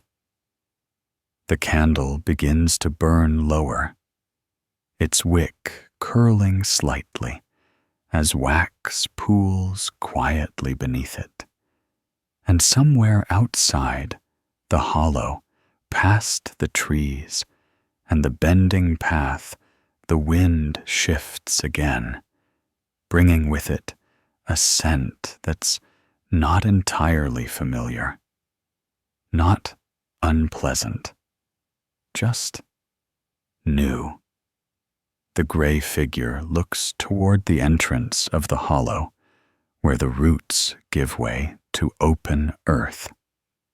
It's begun, they say, and then, with the softest gesture of the hand, they invite you to rise. You rise slowly, not out of stiffness, but out of some unspoken understanding that this movement is part of something larger than leaving a circle of seated figures. It is a continuation of the silence given shape, a stepping into whatever the orchard has decided to reveal next. The candle is nearly spent, its flame, now small and thoughtful, curling toward its end, like a secret preparing to rest.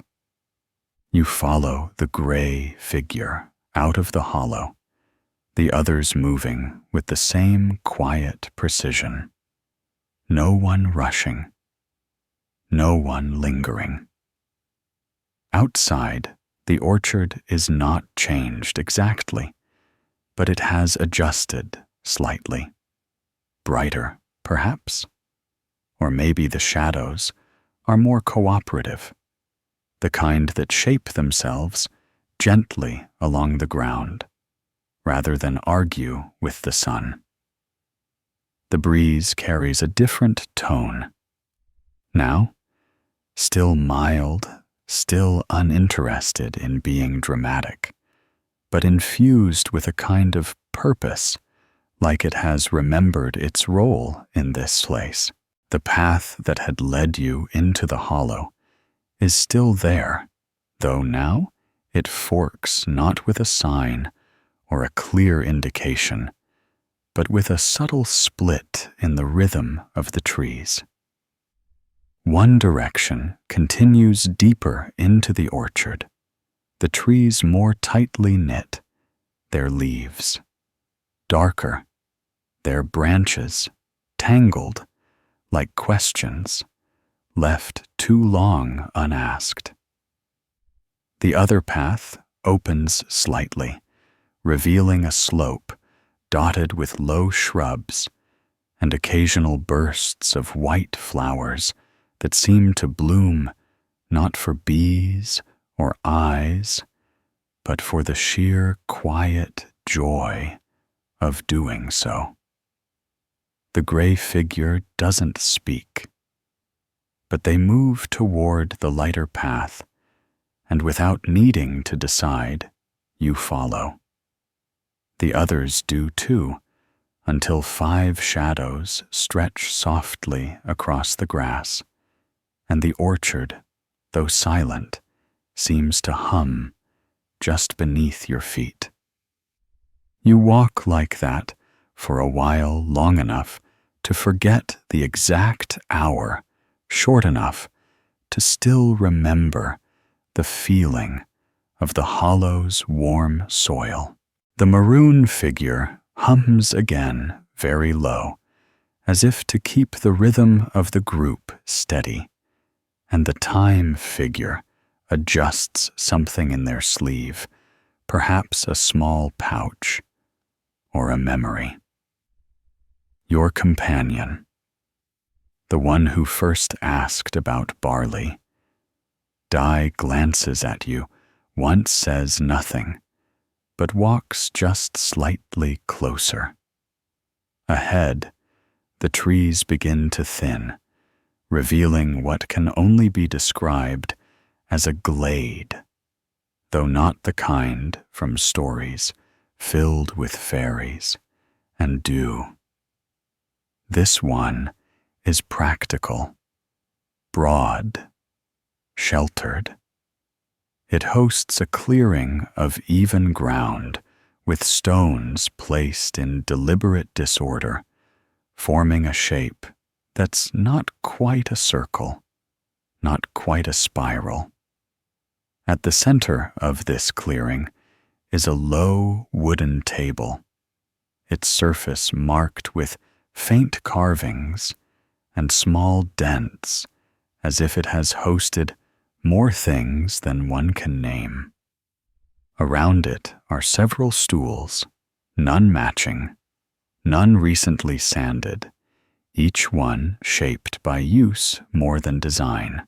The gray figure gestures toward the table, and each of you takes a place, not assigned, but chosen by some inner pull that feels both familiar and freshly sewn. On the table are several objects already laid out, spools of thread in neutral shades, folded cloth that looks softer than clouds, small bundles of herbs tied with twine, stones that are smooth but chipped just enough to suggest history.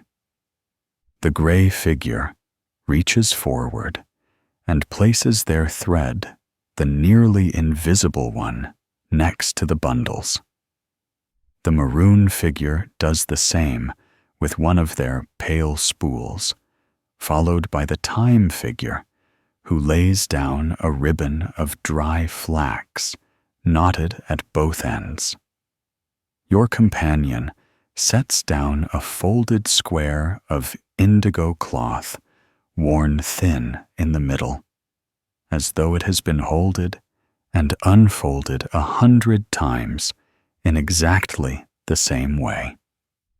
You hesitate, then place your own bundle, juniper and clover, near the others. It doesn't look out of place. In fact, it looks exactly right, as though the table had been waiting for it to become itself. The gray figure looks around the table once more, then speaks not to any one person, but to the whole moment. The orchard offers what is held, they say, but only if it is given without request. These are not offerings. These are anchors. And now the orchard will answer. They close their eyes, and for a moment, so do you. The breeze picks up, again stronger this time, carrying with it a scent that is not entirely flowers and not entirely leaves, but something between, like a field after rain, or the pages of a book that's been waiting too long to be read. When you open your eyes again, the table has changed. The objects remain untouched, but something about their arrangement is different. The threads now curl ever so slightly toward one another. The herbs have shifted in their bundles, and your own cloth looks as if it has breathed, expanding just enough to suggest it is ready. Your hand, without instruction, reaches out and touches the table's surface. It is warm. Not sun-warmed, but something older, as though the wood remembers every touch it has ever held. The others do the same until 5 hands rest gently on the table's skin. The gray figure speaks again, softer now. Take what you must. Leave what you can.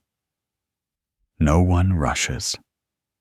The maroon figure takes a single thread, not the one they brought, but a new one, faintly pink, almost translucent. The time figure chooses a stone, placing their ribbon in its place. Your companion folds the indigo cloth once more and replaces it with a fresh square. This one dyed a gentle yellow, the color of sunlight passing through linen. You reach forward, slowly, fingers brushing over a small packet of dried rosemary and bark bound with plain twine. Your fingers close around it, in its place. Without planning, you set down something you didn't realize you'd been carrying all along a small shell, polished and smooth, from a trip to the riverbank last midsummer. No one comments. The exchange is complete, not balanced, but right. The gray figure nods, once satisfied. Then, without instruction, everyone stands. The glade remains quiet, the table unchanged, and yet the feeling in the air is unmistakable. Something has shifted again gently, but permanently. The path behind you has grown soft with the memory of your footsteps, and ahead beyond the glade, another trail bends away into a grove where light trickles through in golden threads. The gray figure turns that way, and once again, the circle follows. The path beyond the glade begins as a simple thing, soft earth pressed flat by repeated steps, edges brushed with low grass and curling moss, not carved by intent so much as permitted by time. The golden threads of light filtering through the branches above seem almost tangible, drifting down in loose braids and sliding across your shoulders as you walk. Each shaft of sunlight pulses gently with warmth that feels more like memory than heat. A reminder of days when light arrived through shutters onto a kitchen table or stretched lazily across a floor that had just been swept. The five of you move with the ease of people who have forgotten to hurry, the sound of your footfalls cushioned by the forgiving soil and the occasional crunch of gravel that glints faintly beneath the surface. Gravel here is not a nuisance, not something sharp or inconvenient. It is merely the earth reminding you that not all paths must be smooth to be welcoming. No one speaks for a long while. The gray figure leads without leading their pace, steady, their steps careful, as if counting something invisible with each movement. The maroon figure walks just behind their hand, now gently brushing against the side of a pouch that wasn't there before, or perhaps was, and only now decided to be noticed. The time figure has begun collecting small leaves as they walk, not plucking them from trees, but retrieving them from the ground where they've landed like thoughts left behind by someone thoughtful. Your companion walks beside you again, their indigo cloak trailing along the grass, catching fragments of morning light in folds that shift like water. Do you hear it? They ask quietly, not looking at you, but at the path ahead. You pause, listening. At first, only the breeze, the soft creak of a high branch, a distant bird trying out its call, like it forgot the lyrics. But then you do hear it, something beneath something deeper, a hum barely audible, as though the gravel underfoot is humming to itself, a song so old it no longer remembers the words, only the rhythm. You nod. Yes, you say, and your voice feels like it fits here, neither too loud nor too quiet, just another note in the song of movement. The path begins to curve again, gently, bending to the right, where a large stone juts up from the ground. Its top worn flat, its edges softened into a kind of reluctant roundness. The gray figure pauses, placing a hand on the stone fingers, tracing an invisible shape on its surface. Then they move on, and so do you. The trees here have changed subtly, their bark lighter, their branches reaching upward instead of across, letting in more light, casting dappled patterns that shift with every step. You find yourself watching the patterns, wondering if they are forming messages only the orchard understands, or perhaps warnings written in a language too soft to be alarming.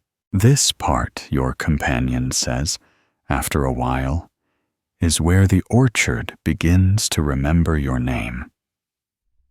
You glance over, unsure if they mean it literally, or as another piece of their quiet poetry.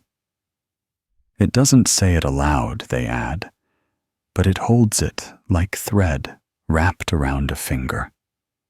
Not to bind, just to keep close. You walk in silence after that, allowing the orchard its remembering.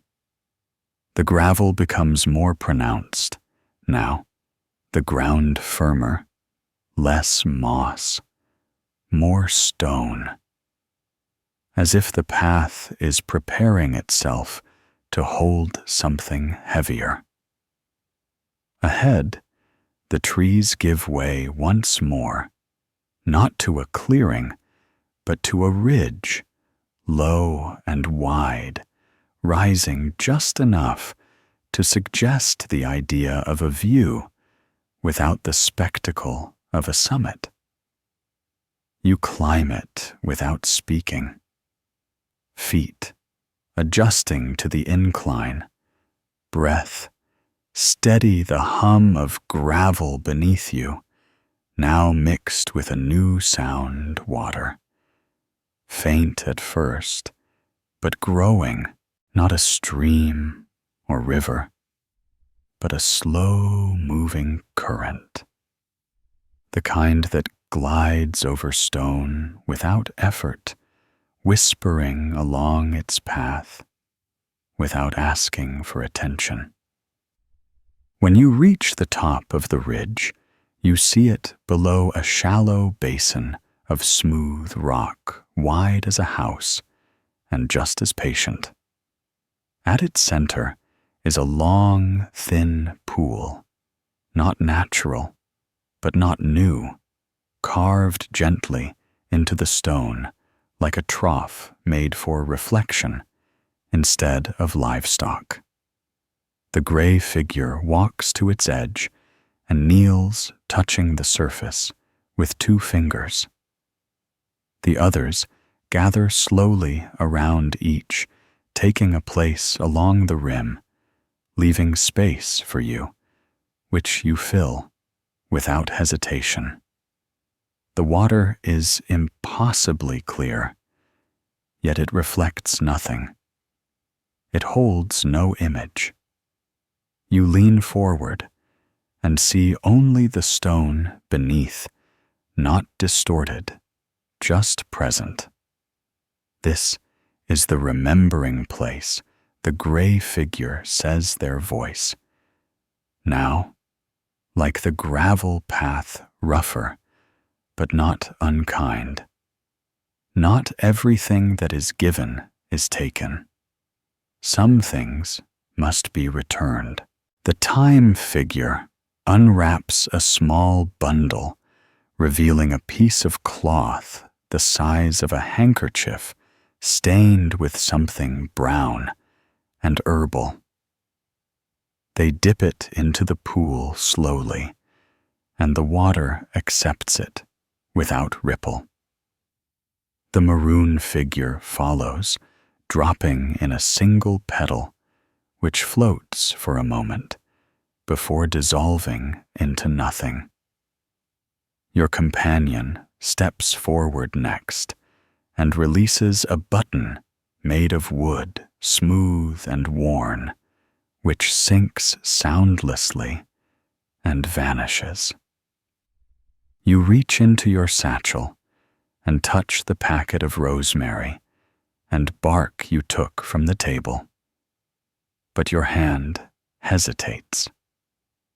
Somehow, it isn't time. You withdraw instead a single leaf, one of the many that had fallen into your lap earlier, without you noticing, and you place it gently on the water's surface. It floats circles once, then slowly spins to a stop. The gray figure watches it, then says nothing, and that feels like approval. The water hums now, not with sound, but with feeling, a resonance that runs up your arm through your fingertips. The gravel path behind you is quiet. The golden threads of light dance at the edges of the stone basin, and the pool does not reflect, but it remembers. And somewhere beyond the ridge, just barely audible, there is the faintest sound of weaving. You rise from the edge of the pool, not because someone tells you to, but because the air itself begins to shift, growing slightly cooler, edged with the scent of something mineral and faintly metallic, like wet stone after a storm, or the tools of a craft left out overnight and touched by dew. The leaf you placed on the water's surface is gone now, not submerged, not dissolved, but simply no longer there, and you do not feel the loss. Instead, you feel lighter, as though something inside you has been gently rearranged into a shape more suited to walking forward. The gray figure does not speak, only turns toward the edge of the basin, where the stone dips downward into a shallow corridor, half covered by overhanging branches and thick-limbed shrubs that seem to lean in protectively, their leaves rustling with a kind of dry whisper. One by one, your small group follows the descent, and you are the last to step into the shade where the sunlight gives way to dim green shadows that flicker like candlelight on old tapestry. The slope is gradual but steady, the air denser, here the ground less gravel now, and more packed dirt with the occasional flat stone jutting out like punctuation. As you walk, you begin to notice faint impressions along the walls of the corridor. Not carvings exactly, not symbols, but something between. Swirls and notches, arcs and loops, shallow indentations, like the echo of weaving patterns pressed into the very structure of the passage. Your fingers brush one absent-mindedly as you pass, and it feels warm, faintly textured, like tightly woven linen. The others say nothing. This silence is thicker than before, not heavy, but insulating.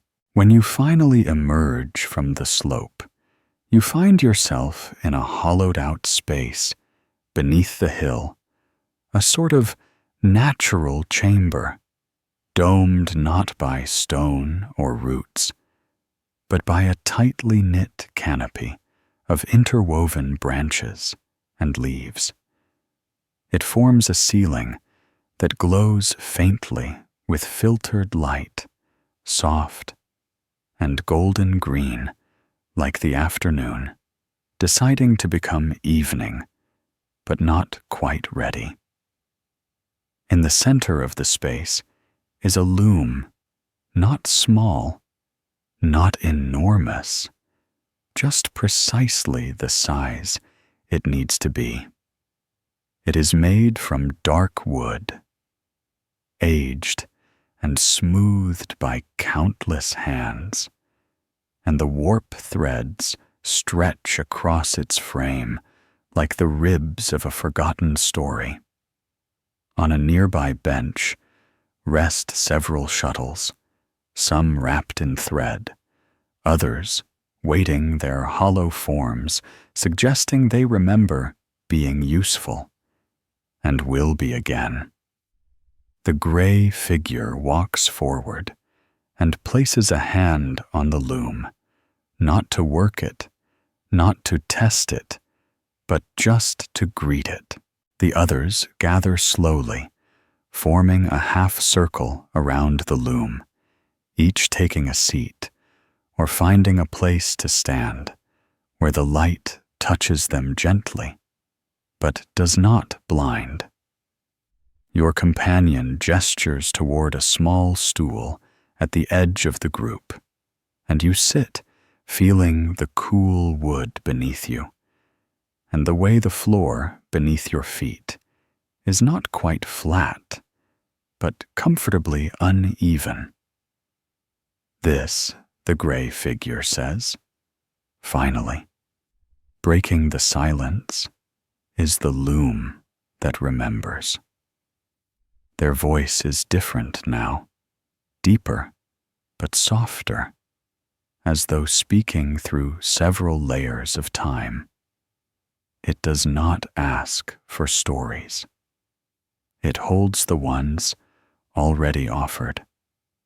The time figure steps forward and opens a cloth bundle, revealing several small objects: a twisted ring of braided fiber, a button made from bone, a strip of faded cloth with one neat stitch in its center. They place each item near the loom, not on it, but close enough to be acknowledged. The maroon figure follows, offering a scrap of parchment with an unfinished drawing, a feather, and a piece of charcoal worn down to a nub. Your companion reaches into their satchel and produces what looks like a small swatch of fabric, perhaps from the indigo cloak itself, though you can't be sure, and lays it gently beside the others. Each offering seems simple, almost forgettable on its own, but as they gather near the loom, the space around them begins to change. The air becomes denser with something you can't quite name, like the quiet hum of a gathering storm, or the sense that someone just opened a book you loved once and forgot. Then they all look at you, not expectantly, not with pressure, but with the kind of gaze that invites without insisting. You reach into your satchel past the rosemary and bark past the shell you left behind at the table, and your fingers close around something familiar: the small cloth bundle of juniper and clover, now slightly more fragrant than before. You step forward, unsure of how to place it, but the gray figure offers a nod, and you lay it gently with the rest. As your hand leaves the bundle, the loom creaks slightly, not loudly, just enough to let the space know it is ready. The gray figure moves to one side and lifts a shuttle wrapped in pale thread, placing it across the warp, then looks out over the group. What the loom weaves is not always cloth, they say. Sometimes it is moment, sometimes memory, sometimes simply weight removed. With that, they begin to work. The shuttle glides through the threads with quiet ease, the rhythm slow, deliberate. No one speaks. No one moves. The sound of the weaving fills the chamber. Wood against fiber, the faint tug of tension, the whisper of thread, accepting its place. As the pattern begins to form, it's clear this is not meant to become a garment or a blanket. The threads do not align in any way that would suggest use. Instead, they intersect like ideas crossing in ways that evoke movement direction, perhaps even intention. Your eyes follow the growing weave, and for a moment it almost resembles something familiar, a window frame, a map, a knot. Then it shifts again, and the meaning changes. The others watch, but not with the focus of people expecting to understand. They watch the way one watches wind moving across tall grass, acknowledging that the shape is real, but not fixed. The gray figure weaves for a long time, or perhaps only a few minutes. In this place, time curls softly at the edges. When they stop, they do not cut the thread or tie it off. They simply rest the shuttle. Palms flat against the loom. The piece is unfinished. It always will be. Now, they say, voice returning to its ordinary tone we carry. And just like that, the weaving becomes not something done, but something begun. You do not rise right away. No one does. The woven piece on the loom rests there quietly, breathing in its own way, not with sound or motion, but with presence. It isn't finished, but it isn't waiting either. It simply exists, stretched between what was offered and what was shaped, content to remain incomplete, like a sentence that doesn't need a period. The gray figure steps back. First, their fingers leaving the loom with a gentleness usually reserved for parting from a sleeping animal. They take nothing with them, but you sense something has shifted in their posture, as though the act of weaving loosened some knot only they knew was there. The time figure moves next, collecting their small bundle of unused thread and tucking it back into the inner fold of their sleeve, not to hide it, but to let it rest again until the next calling. The maroon figure lingers for a moment beside the loom, gazing at the thread with an unreadable expression, not longing, not pride, but a kind of knowing, the sort that comes only from recognizing your own shape inside something else. Your companion looks at you.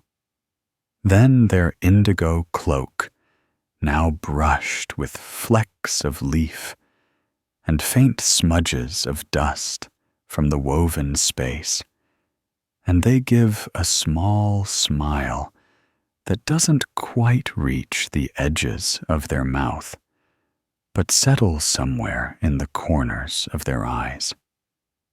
We don't always carry the same thing we brought, they say softly, and you nod, without entirely understanding, yet feeling it anyway. You stand your feet, meeting the uneven ground, with familiar ease, now your shoulders carrying a weight that isn't heavy, but is certainly there. You glance one last time at the loom, and the weave upon it shimmers faintly, as the light filtering through the canopy above shifts with the wind, golden, now, though touched with gray at the edges, as though dusk has begun its slow approach. The group begins to move again, not with urgency, but with that quiet sense of purpose that seems to have guided every step since the orchard's first whisper. The gray figure leads once more, stepping lightly over a tangle of roots and guiding the way along a path that curves around the edge of the chamber, where the ground begins to rise and the walls of woven branches grow thinner. As you climb, the sound of the loom fades, not because it has stopped, but because it no longer needs to be heard. The canopy opens above you, bit by bit, until the green light is replaced by a soft silver blue that hints at twilight. Stars have not yet arrived, but the sky prepares the way for them, streaked with the faintest blush of departing sun. The path takes a turn, not sharp but deliberate, and soon the trees thin into low shrubs and open earth. Ahead lies a field not wide, but expansive in the way that spaces can be, when nothing in them insists on being noticed. The grass here is short and gently waving, dotted with small white blossoms and smooth stones that seem placed not by design, but by mutual agreement with time. At the center of the field stands a post simple and weathered waist-high, with a loop of faded rope dangling from its top. It does not seem to serve a purpose at first glance, but the gray figure approaches it with familiarity, brushing the rope once with the back of their hand, before turning back toward the rest of you. Here they say, "We acknowledge what has changed." You are not handed instructions. There are no rituals explained, no names given. The moment itself offers enough. The maroon figure steps forward, first reaching into their pouch and removing a small coil of black thread. They walk to the post, wrap the thread once around the rope's end, and tie it with a loose knot. Then they step back. The time figure follows, producing a seed dry and smooth, the kind that holds no immediate promise, and places it at the base of the post before retreating, with hands now empty, but not lacking.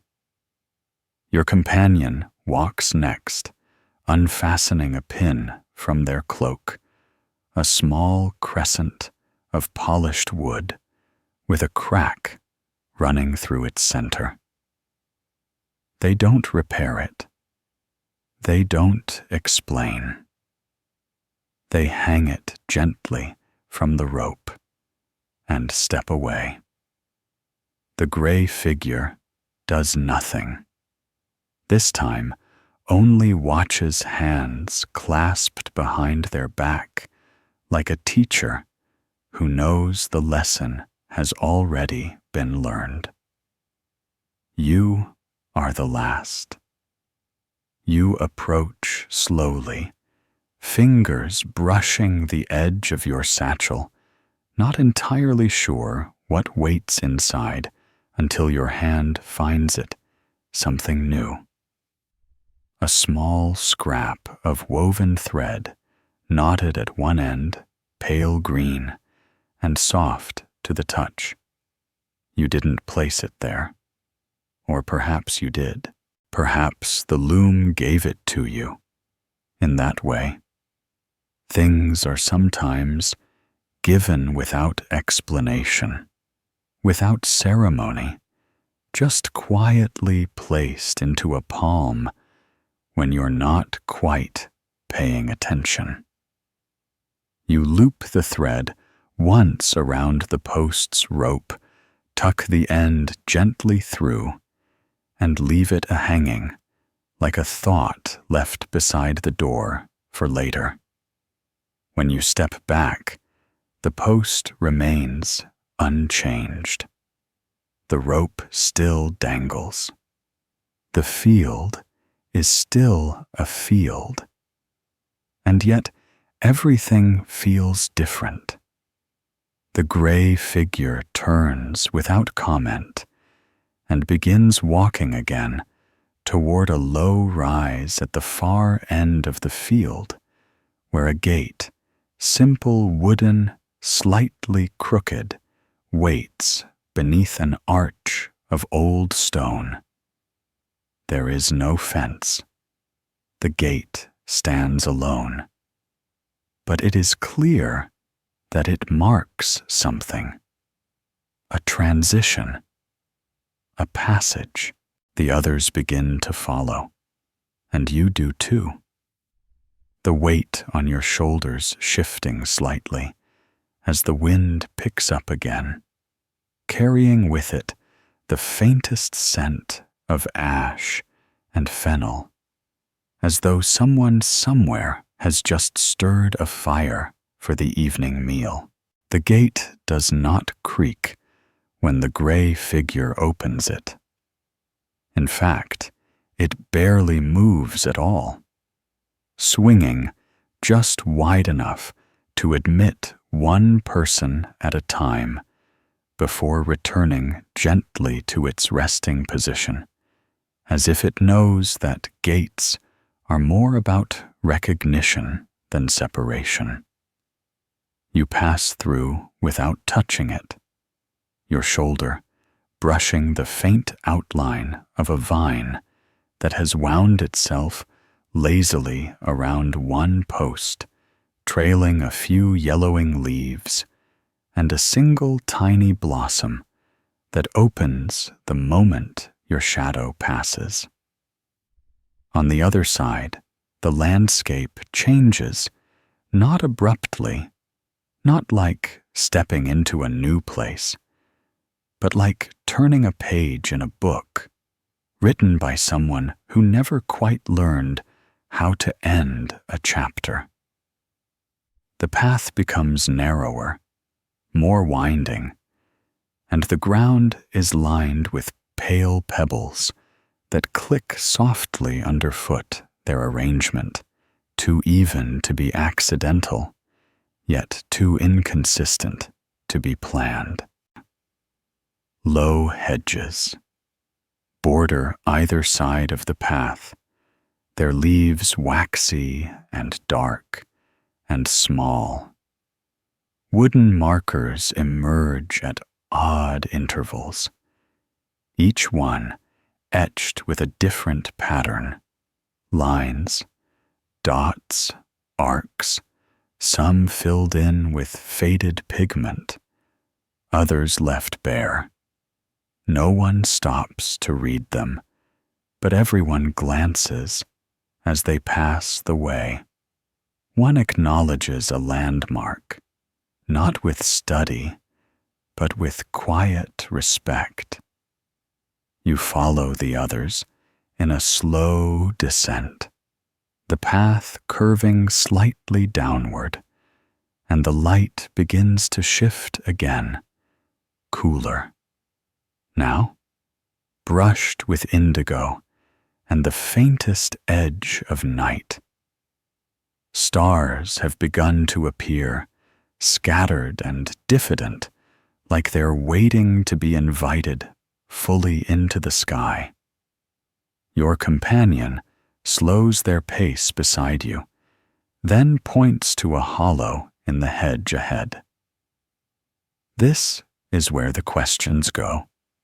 They say, not whispering, but speaking low, as if the space requires a certain reverence. As you approach the hollow, you see what they mean. A small alcove carved into the hedge, just large enough to step into its walls, lined with shelves made from twisted branches. On each shelf rest objects of all kinds, buttons, stones, folded scraps of parchment, wooden tokens with smooth edges, feathers tucked into cracks, and tiny bundles wrapped in cloth and string. There are no signs, no instructions, only a small wooden bowl set on the lowest shelf, half filled with dry petals and bits of chalk. The maroon figure steps into the alcove, first kneels briefly, and adds a pebble to the bowl. They do not explain. The time figure follows, leaving behind a length of gray thread coiled into a spiral. Your companion kneels, rests a small pin, a simple circle carved from bone, on the second shelf, then stands without a word. When it's your turn, you step into the alcove, and the air changes cooler, still, not heavy, but containing a kind of waiting. You reach into your satchel, half expecting nothing, and find instead a folded piece of fabric you didn't know you had. It's soft, blue-tinged, and smells faintly of dried mint. You place it on the shelf beside a tiny spoon and a piece of faded ribbon, and in that moment, the air around you releases something like an exhale. You step out again, and the path continues. The gray figure is ahead, now standing near another post, not a gate this time, but a marker carved with a spiral so deep it seems to curl inward endlessly. Around its base grow several small plants with wide leaves and pale yellow flowers that do not smell like much, but seem to shimmer in the light of the nearly risen moon. The group gathers, forming a semicircle around the marker, and the gray figure kneels, placing their palm flat against the spiral. This is where the echo begins, they say. Everything said before and everything said after folds here, not to be stored, not to be judged, simply to be held. They rise, and each of you touches the marker, in turn fingers grazing the spiral, like water skimming the surface of a deep well. When your hand meets the stone, you feel not warmth or cold, but neutrality, a balanced weight, the sensation of being neither pushed nor pulled. It's the feeling of standing at the center of a long hallway where every door has already been opened. The path continues, once more winding through another curve in the hedge until the ground evens out and opens into a clearing that feels less like a destination and more like a breath. It is circular, bordered by moss-covered stones, arranged in a perfect ring, none taller than your knee. Inside the ring grows a patch of grass softer than anything you've walked on so far, scattered with tiny white flowers that open only at night. In the center stands a single tree, short, wide, its branches twisted like roots reaching upward, its bark pale and smooth as parchment. The leaves rustle softly, though the air is still. Here we sit, the gray figure says, and one by one you each take a place at the ring's edge. There are no cushions, no fire, no platform, only the grass and the stars and the faint rustle of the tree's breath. Your companion settles beside you, their cloak gathered neatly around their feet, their hands resting on their knees, as if waiting for a bowl of soup or the start of a story. The gray figure remains standing, hands folded behind their back gaze on the tree. Each path through the orchard ends here.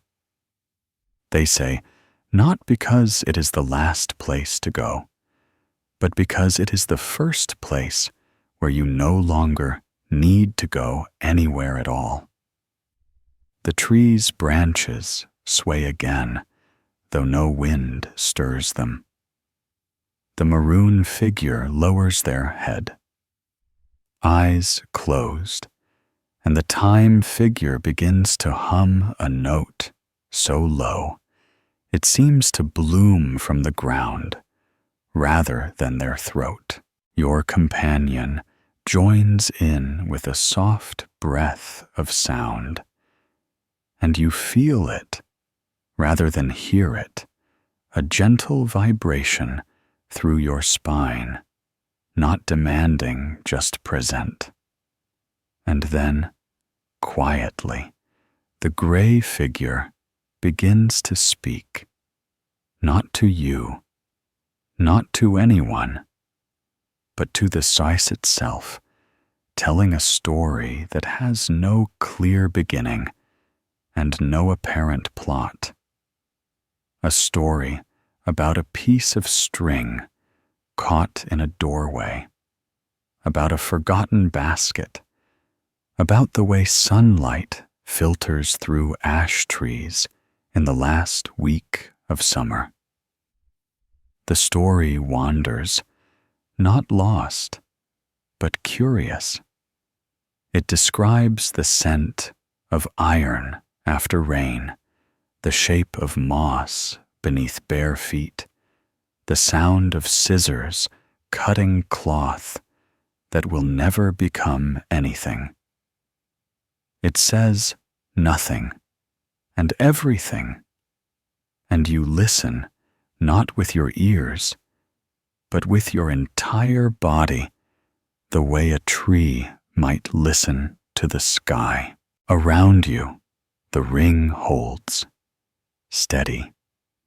The tree leans slightly toward the speaker, and above the stars continue arriving. Not all at once, but in slow procession, each one finding its place without urgency. The story continues, and you begin to feel that it has always been told even before you arrived. Perhaps especially before. The gray figure's voice lingers, even after they fall silent, not in sound, but in sensation, the story woven so lightly into the air that it clings to your skin, like the memory of rain. No one speaks immediately. There is no need. The hum has faded now, but it left behind a resonance that threads between you all, like a thread too fine to see, too strong to break. The tree at the center of the ring seems to lean even further inward. Now its branches gathered loosely above like the roof of a tent. Someone once meant to pitch, then forgot, then left just so, for the comfort of travelers who might one day need it. You rest your hands on your knees and feel the grass shifting slightly beneath you, as though adjusting itself to your weight, as though the orchard has not just accepted your presence, but gently encouraged it, offering the sort of comfort you never thought to ask for. The maroon figure is tracing something on their palm, a simple shape over and over again, while the time figure quietly ties a loop of thread around a blade of grass, then unties it, then ties it again. Your companion has leaned back, now, hands folded beneath their head, gaze fixed somewhere far above where the sky has become more dark than blue, the stars more certain than hesitant. They're not scattered, they say at last, as if responding to a thought that none of you had voiced aloud. They're placed, like seeds. You look up. They're right. The stars don't look random anymore. They look chosen, not by you, but for you.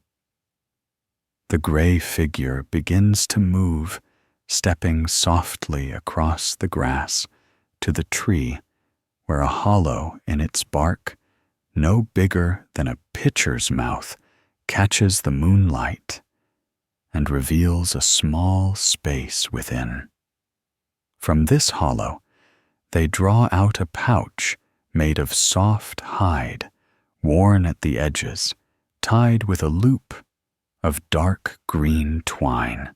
They return to the center of the ring and kneel, untie the pouch, and empty its contents slowly into their palm. Tiny stones, or perhaps they are seeds, or maybe even carved beads, each one round, smooth, and marked with a single symbol, no larger than a freckle.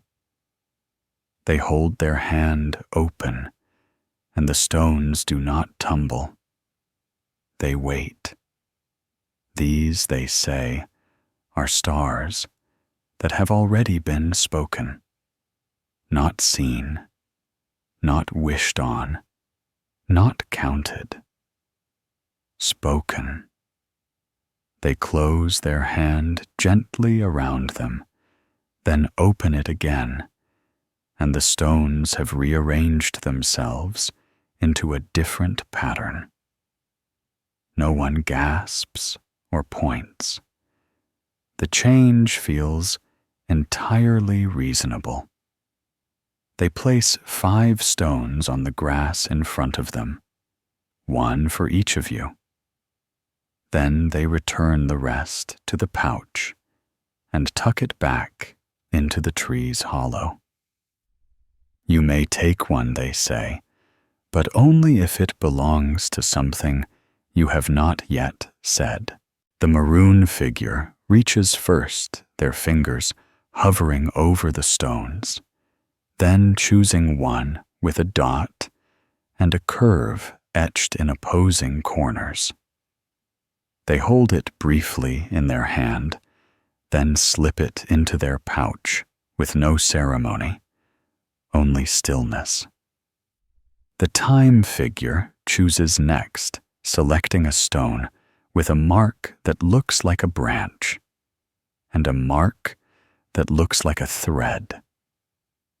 They place it in the palm of their other hand and close both hands together, pressing them to their chest for a moment before releasing the gesture.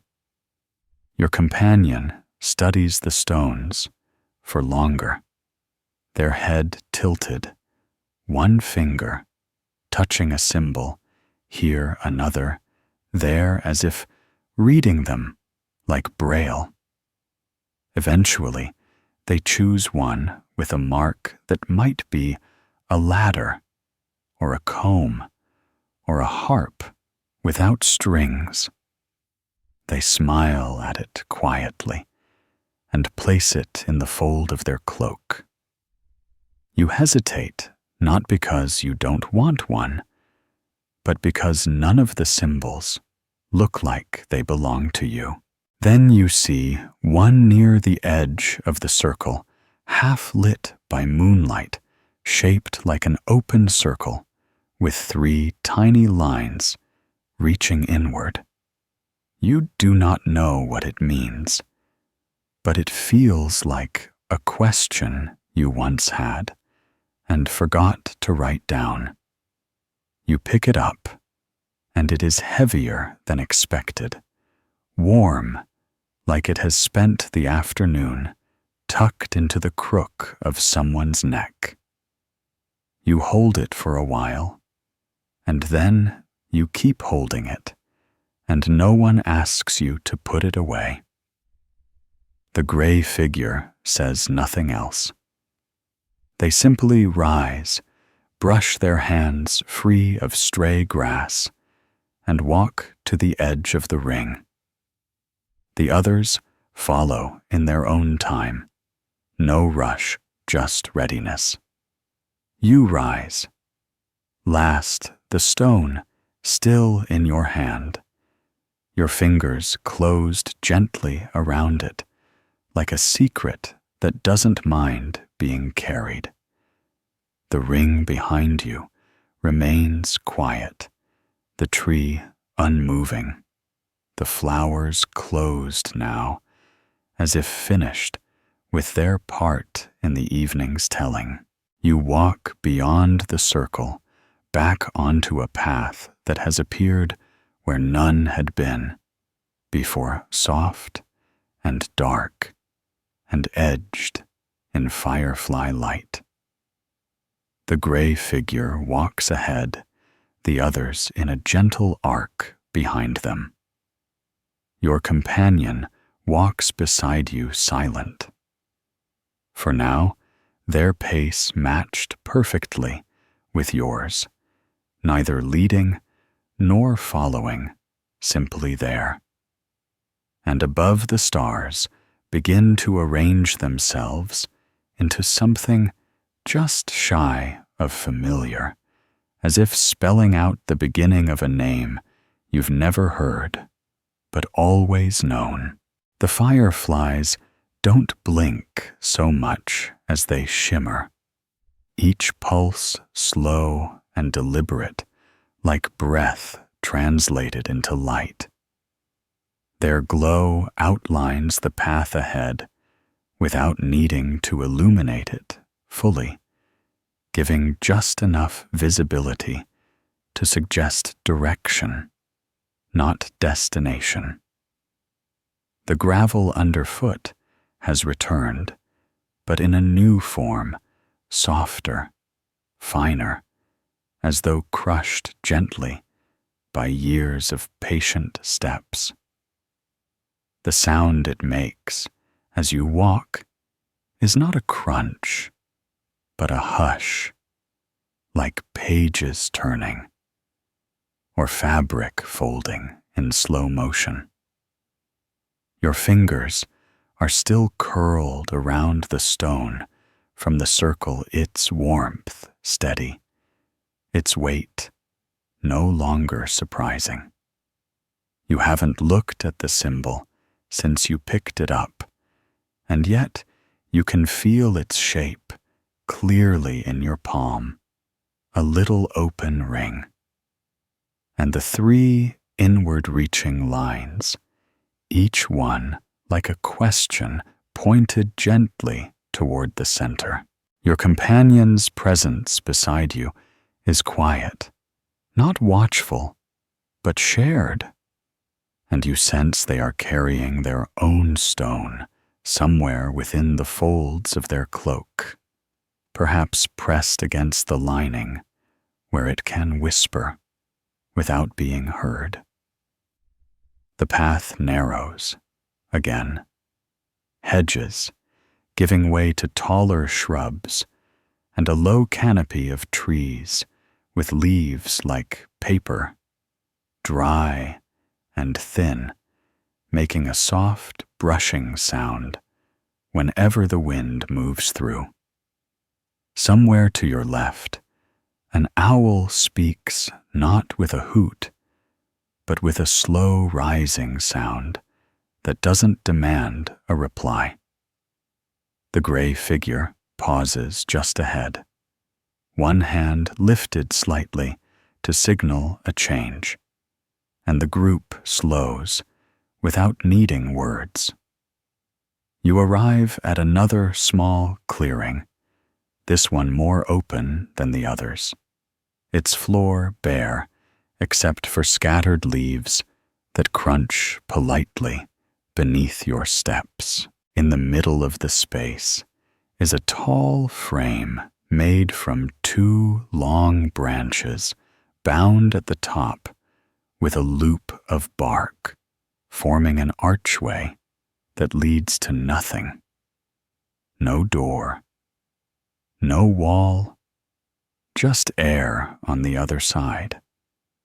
But you can feel something the moment you see it, something almost imperceptible, like the difference between standing inside and outside a threshold that doesn't yet know what it protects. The gray figure turns to face you all and gestures toward the archway. What hasn't been said yet, they begin, is not lost. It's only waiting. They reach into their own satchel and remove a piece of cloth, thin and off-white, folded into a perfect square. They walk to the arch and tie one corner of the cloth to the branch on the left side, letting the fabric hang down freely, catching the breeze just enough to stir. The maroon figure steps forward next and ties a thread thin and red, probably the same one they had knotted back at the post to the opposite side of the arch. The thread stretches across the space, loosely dipping in the middle, like a string hung between 2 thoughts. The time figure adds something too, not fabric or thread this time, but a single dried flower, pressed into a narrow tube of bark, wedged gently between the arch's right leg and a knot in the wood. Your companion walks forward and ties a knot in the bark itself, not attaching anything, just looping and pulling with a small, practiced motion, like tying a memory into place. You weight the stone warm in your hand, and then you know what to do. You step toward the archway, reach into your satchel, and pull out the mint-scented cloth you had left in the alcove, or so you thought. But here it is again, soft and cool in your fingers, the scent somehow stronger, sharper. You tie it above the midpoint between the thread and the flower, and as you do, the wind lifts gently, tugging the fabric until it flutters like a breath becoming visible. You step back, and the archway seems more complete now, though still perfectly empty in its center. The gray figure nods once, then walks beneath the arch without hesitation. Nothing changes. The space doesn't shimmer or shift. But somehow, as they pass through, something settles. Not in them, in the air. The maroon figure follows, then time, then your companion, and last you. As you step through, you feel your body pass from one temperature to another, subtle like going from sun to shade, or stepping into a room that hasn't been spoken in for hours. And then it's over. You're on the other side. You turn around, and the archway is still there. But now it looks smaller, farther away, not physically, but conceptually, as if it has receded into memory, even while remaining visible. The path continues again, winding softly now, into an area lit only by the sky, where stars gleam more brightly, and the moon has risen high enough to leave silver stains on the tops of stones and the tips of tall grass. Here, the air is clearer, the silence less crowded, and you begin to sense that the orchard's edge is not far. But the orchard, being what it is, does not end. It simply unfolds less frequently. You walk slower now, the stone in your hand, heavier, once more, or perhaps fuller. The others are quiet, not out of solemnity, but because something in the rhythm of this stretch suggests listening. And just ahead, the gray figure pauses again, one last time, before something begins to open that cannot be closed. The gray figure stands at the bend in the path where the trees begin to thin in earnest, not gone, but retreating, their branches arching overhead like the ribs of an old book, slowly closing. The grass grows shorter, here patchier, replaced in places by stretches of soft, dark soil that holds the footprints of those who walked before you, like delicate indentations, each one so faint it seems to fade just as you notice it. The moonlight is uninterrupted now, spreading evenly across everything, laying a quiet silver over the group, as if to mark you gently but clearly as those who have come through. No one speaks, but there's a shared understanding in the stillness. This is not an ending in the way that stories end, but rather the edge of the telling, the place where words loosen their hold and meaning begins to drift like morning mist. The path before you curves slightly once more, leading toward a small rise marked by a low, flat stone. The kind of stone that looks as though it has always been there, waiting not to be sat upon, but to be stood beside, when there's something unspoken that wants to be carried forward.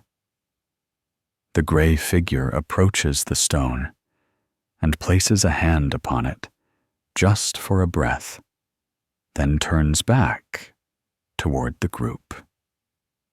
This is the last place the orchard remembers you. fully.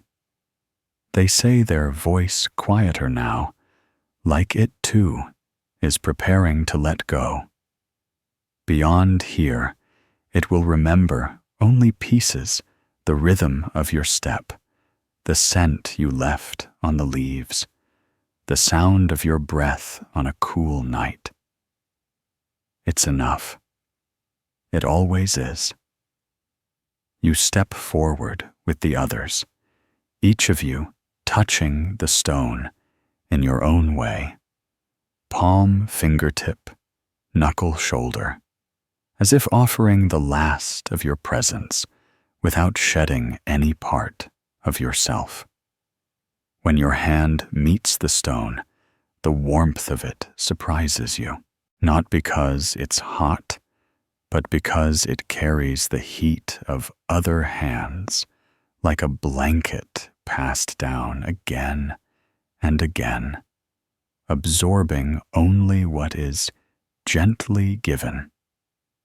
You rest there for a moment longer than the others, not to linger, but to listen. And what you hear isn't sound exactly.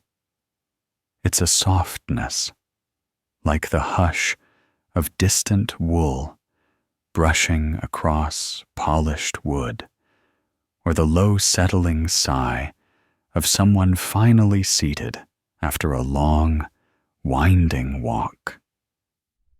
Then you step away, and the stone accepts your departure without protest.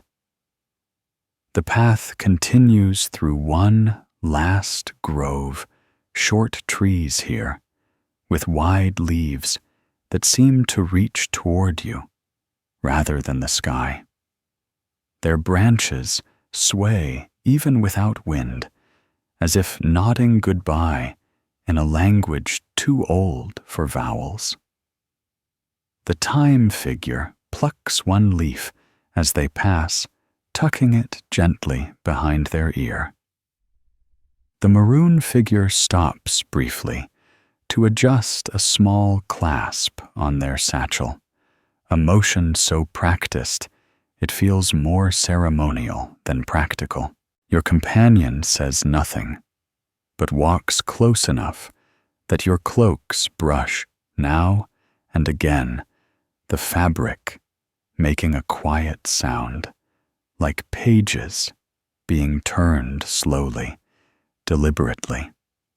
The gray figure does not look back, but slows slightly, allowing each of you to step up beside them as you reach the grove's far edge. Here the orchard no longer surrounds you. It stands behind you, respectfully, distant, watching, without insisting. Before you lies a low wall, no taller than your knees, made from stacked stones, softened by moss and time. It does not block your way. It invites you to notice. There's a narrow opening in the wall, not a gate, not even a proper gap, just enough space for one person at a time to pass through without needing to step over or bend. Beyond it, the land opens into a wide, flat expanse dotted with low plants and thin trails worn by feet you'll never meet. The sky overhead deepens into full night. The stars now fully settled, each one fixed in place with the calm authority of things long agreed upon. You step through the opening, last your stone still in hand. You look at it, now, truly look, for the first time since you picked it up. The symbol remains 3 inward lines and the open ring. and as you turn it over slowly, it catches the moonlight in a way that makes the symbol briefly vanish, then reappear like a memory surfacing and receding. You do not know what it means, but you know it belongs. The gray figure stops just ahead and turns facing you all one final time. There's no speech, no summary, just a look, steady, kind, entirely present, and a slight inclination of the head that carries with it the weight of 1,000 untold stories. Then they step aside, not to leave, but to allow the rest of you to pass freely. One by one, you do. Your feet find a rhythm again on the open path, and the orchard behind you holds still, as if taking its final photograph before letting the image fade. Your companion walks beside you, quiet as ever. But when they finally speak, it is with a tone so gentle, it feels like it's been waiting since the first gate. We don't return the same, they say, but we never carry more than we're meant to. You nod, not because you understand completely, but because the nod itself feels like the right shape. Ahead, the trail widens, then narrows, then curves slightly left. And somewhere beyond the rise, the path begins to turn homeward.